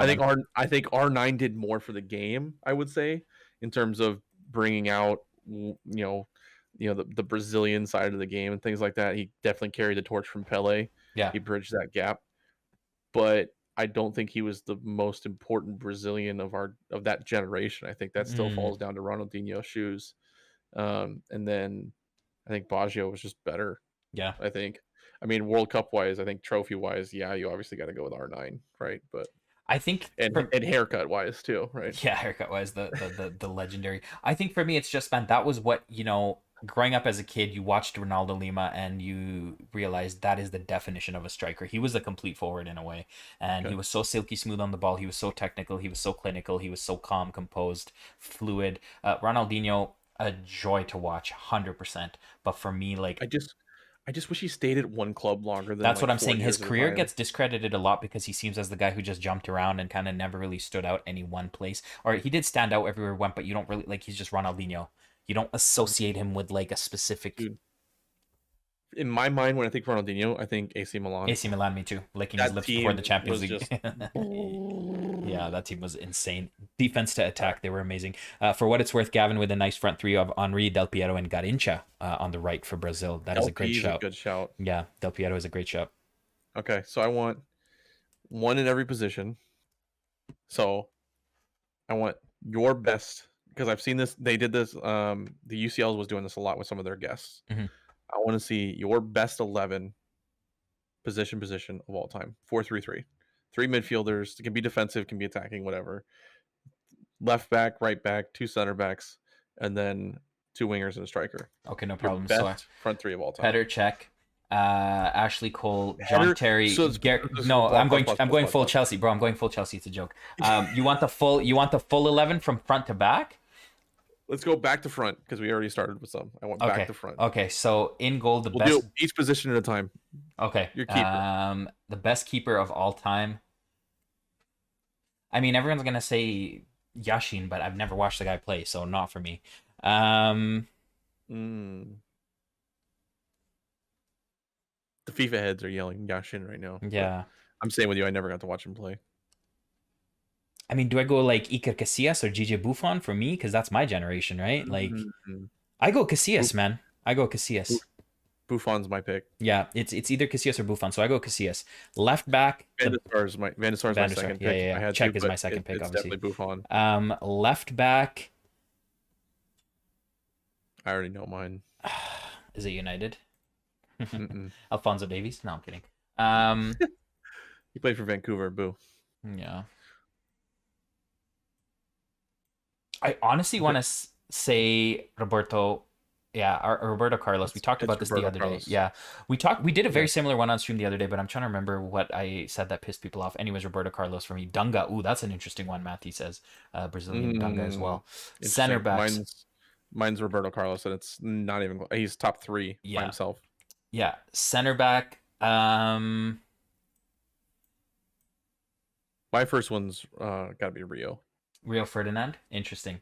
That's my number one. See, I'm thinking one of the AC Milan guys from back in the day, like a Maldini or that's a good shout. I'm thinking one of them. Very good shout. Because Ferdinand's elite for the Prem for sure, but we're talking globally. I think Maldini for me. Exactly. Gavin agrees. Maldini as well for me. My second one. Carlos Puyol. No, I'm kidding. Opposite. Sergio Ramos. I agree. I do agree. I can't. He's a leader too. I think it's unfortunate because he's that player that kind of bridged the gap between the Maldini, the Rio Ferdinand, the Vidic, the Carlos Puyol era, and he's still playing now, and he's bridging the gap to the VVDs, the Ruben Dias, and everything. So he's that. But if you like for like his offensive ability, his defensive ability, his commitment to his team, leadership, clutch, everything. World Cups, Euros, agreed. It's Sergio Ramos for me. I would take Rio Ferdinand and Sergio Ramos to war for anything, any day. Yeah. Does Neville get best right back then? Not for me. No. Mine's completely biased. I'm going to say mine's completely biased. Oh, Joshua Kimmich. No. Oh. Philip Lahm. Oh, Lahm. Yeah, of course. Okay, so Joshua Kimmich original. Interesting. Exactly. Yeah. Started in the midfield, moved to the right. Yeah. What about Branislav Ivanovic? Yeah, Lahm is undeniable, man. He was a Swiss Army knife. He was that guy. And he was so also a leader. Yeah. Very underrated in terms of what he meant to the team, I think. A lot of people associated him as that like Bayern lifer, but he was just unbelievable for the team. I would say him for sure. Interesting. World Cup winner too. Brashy says Cafu or Zambrata are great shouts. Argentina. 2 World Cups, by the way. For Philip Lahm. Yeah, I agree. I think Philip Lahm goes in there for me. So it's a 4-3-3. So we got what? Zanetti. That's a nice shout, Matthew. I didn't get to watch a ton of Zanetti, unfortunately. I know he played in Serie A, but I just during that time I was switching over to Bayern. So yeah. So right, three midfielders. I'll let you go first. Can they be like attacking, holding mid, natural midfielder, whatever you want? Okay, so holding mid for me would have to be Mykal at Chelsea. He was Conte before Conte. He was one of the destroyers. It's so hard because Mykal and like Essien and those guys were such a similar mold, but they were not as elite. I think Mykal was phenomenal. Him, Kaká, I think, for just how pure he was on the ball. Orlando City Kaká, by the way. Yeah, Orlando City in the MLS. Yeah. Who's my third midfielder, man? Yeah, it's so hard. It's so hard. This is just my opinion though, so I guess I'll go with it. So I'll go Mykal, Kaká, and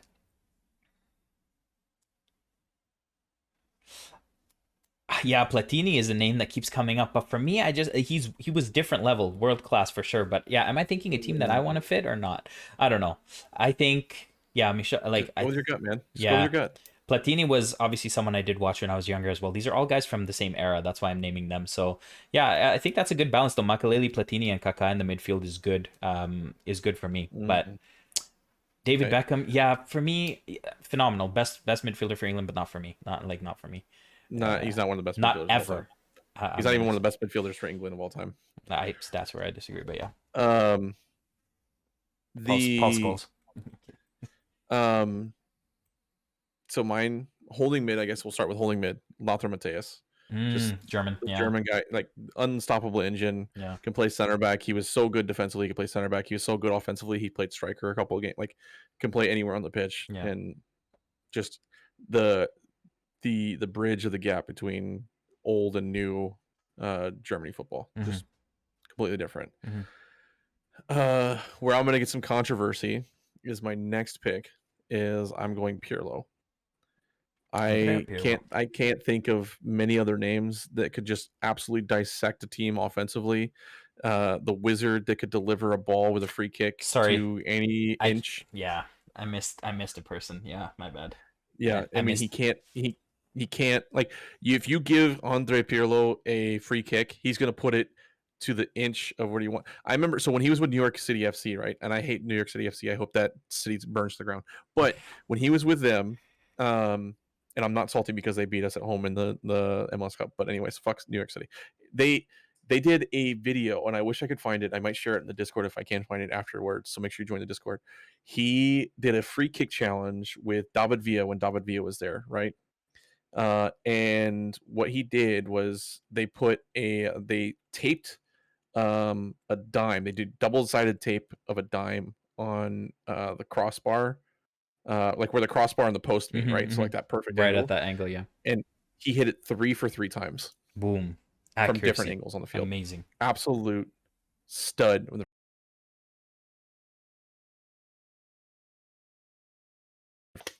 I was close to saying Modric. Yeah. Oh, I'm going red, by the way. Am I dropping frames? Can you?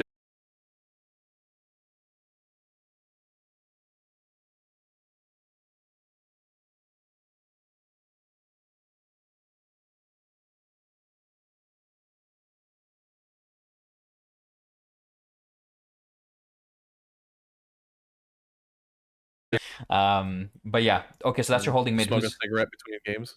Yeah. Who's your two next to the holding mid? Oh, so holding mid's Lothar Matthäus, and then I went Andre Pirlo, Andre Pirlo and Luka Modric. Okay, Modric, Those right? Are my 3 midfielders. I was close to putting Modric in there, and then who's your front 3? We already did Henry for me, Ronaldo, and no, that was just from those 3 nations. Are those your top 3 of all time, though? Henry has to be the top all-time left wing for sure. Like you're sure of that of all time? I mean, Henry? For me, for who I've watched, yeah, not historically. No, not historically. For me, who I've watched, yeah. Fair.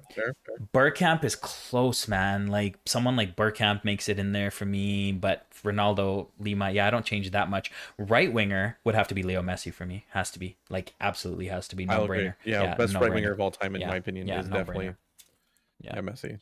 Cool. Left winger of all time. Christian Ronaldo. And people are gonna say recency bias, but I'm gonna say Christian Pulisic. I'm just kidding. I'm gonna say you had me there. best left winger of all time has got to be CR7. Yeah.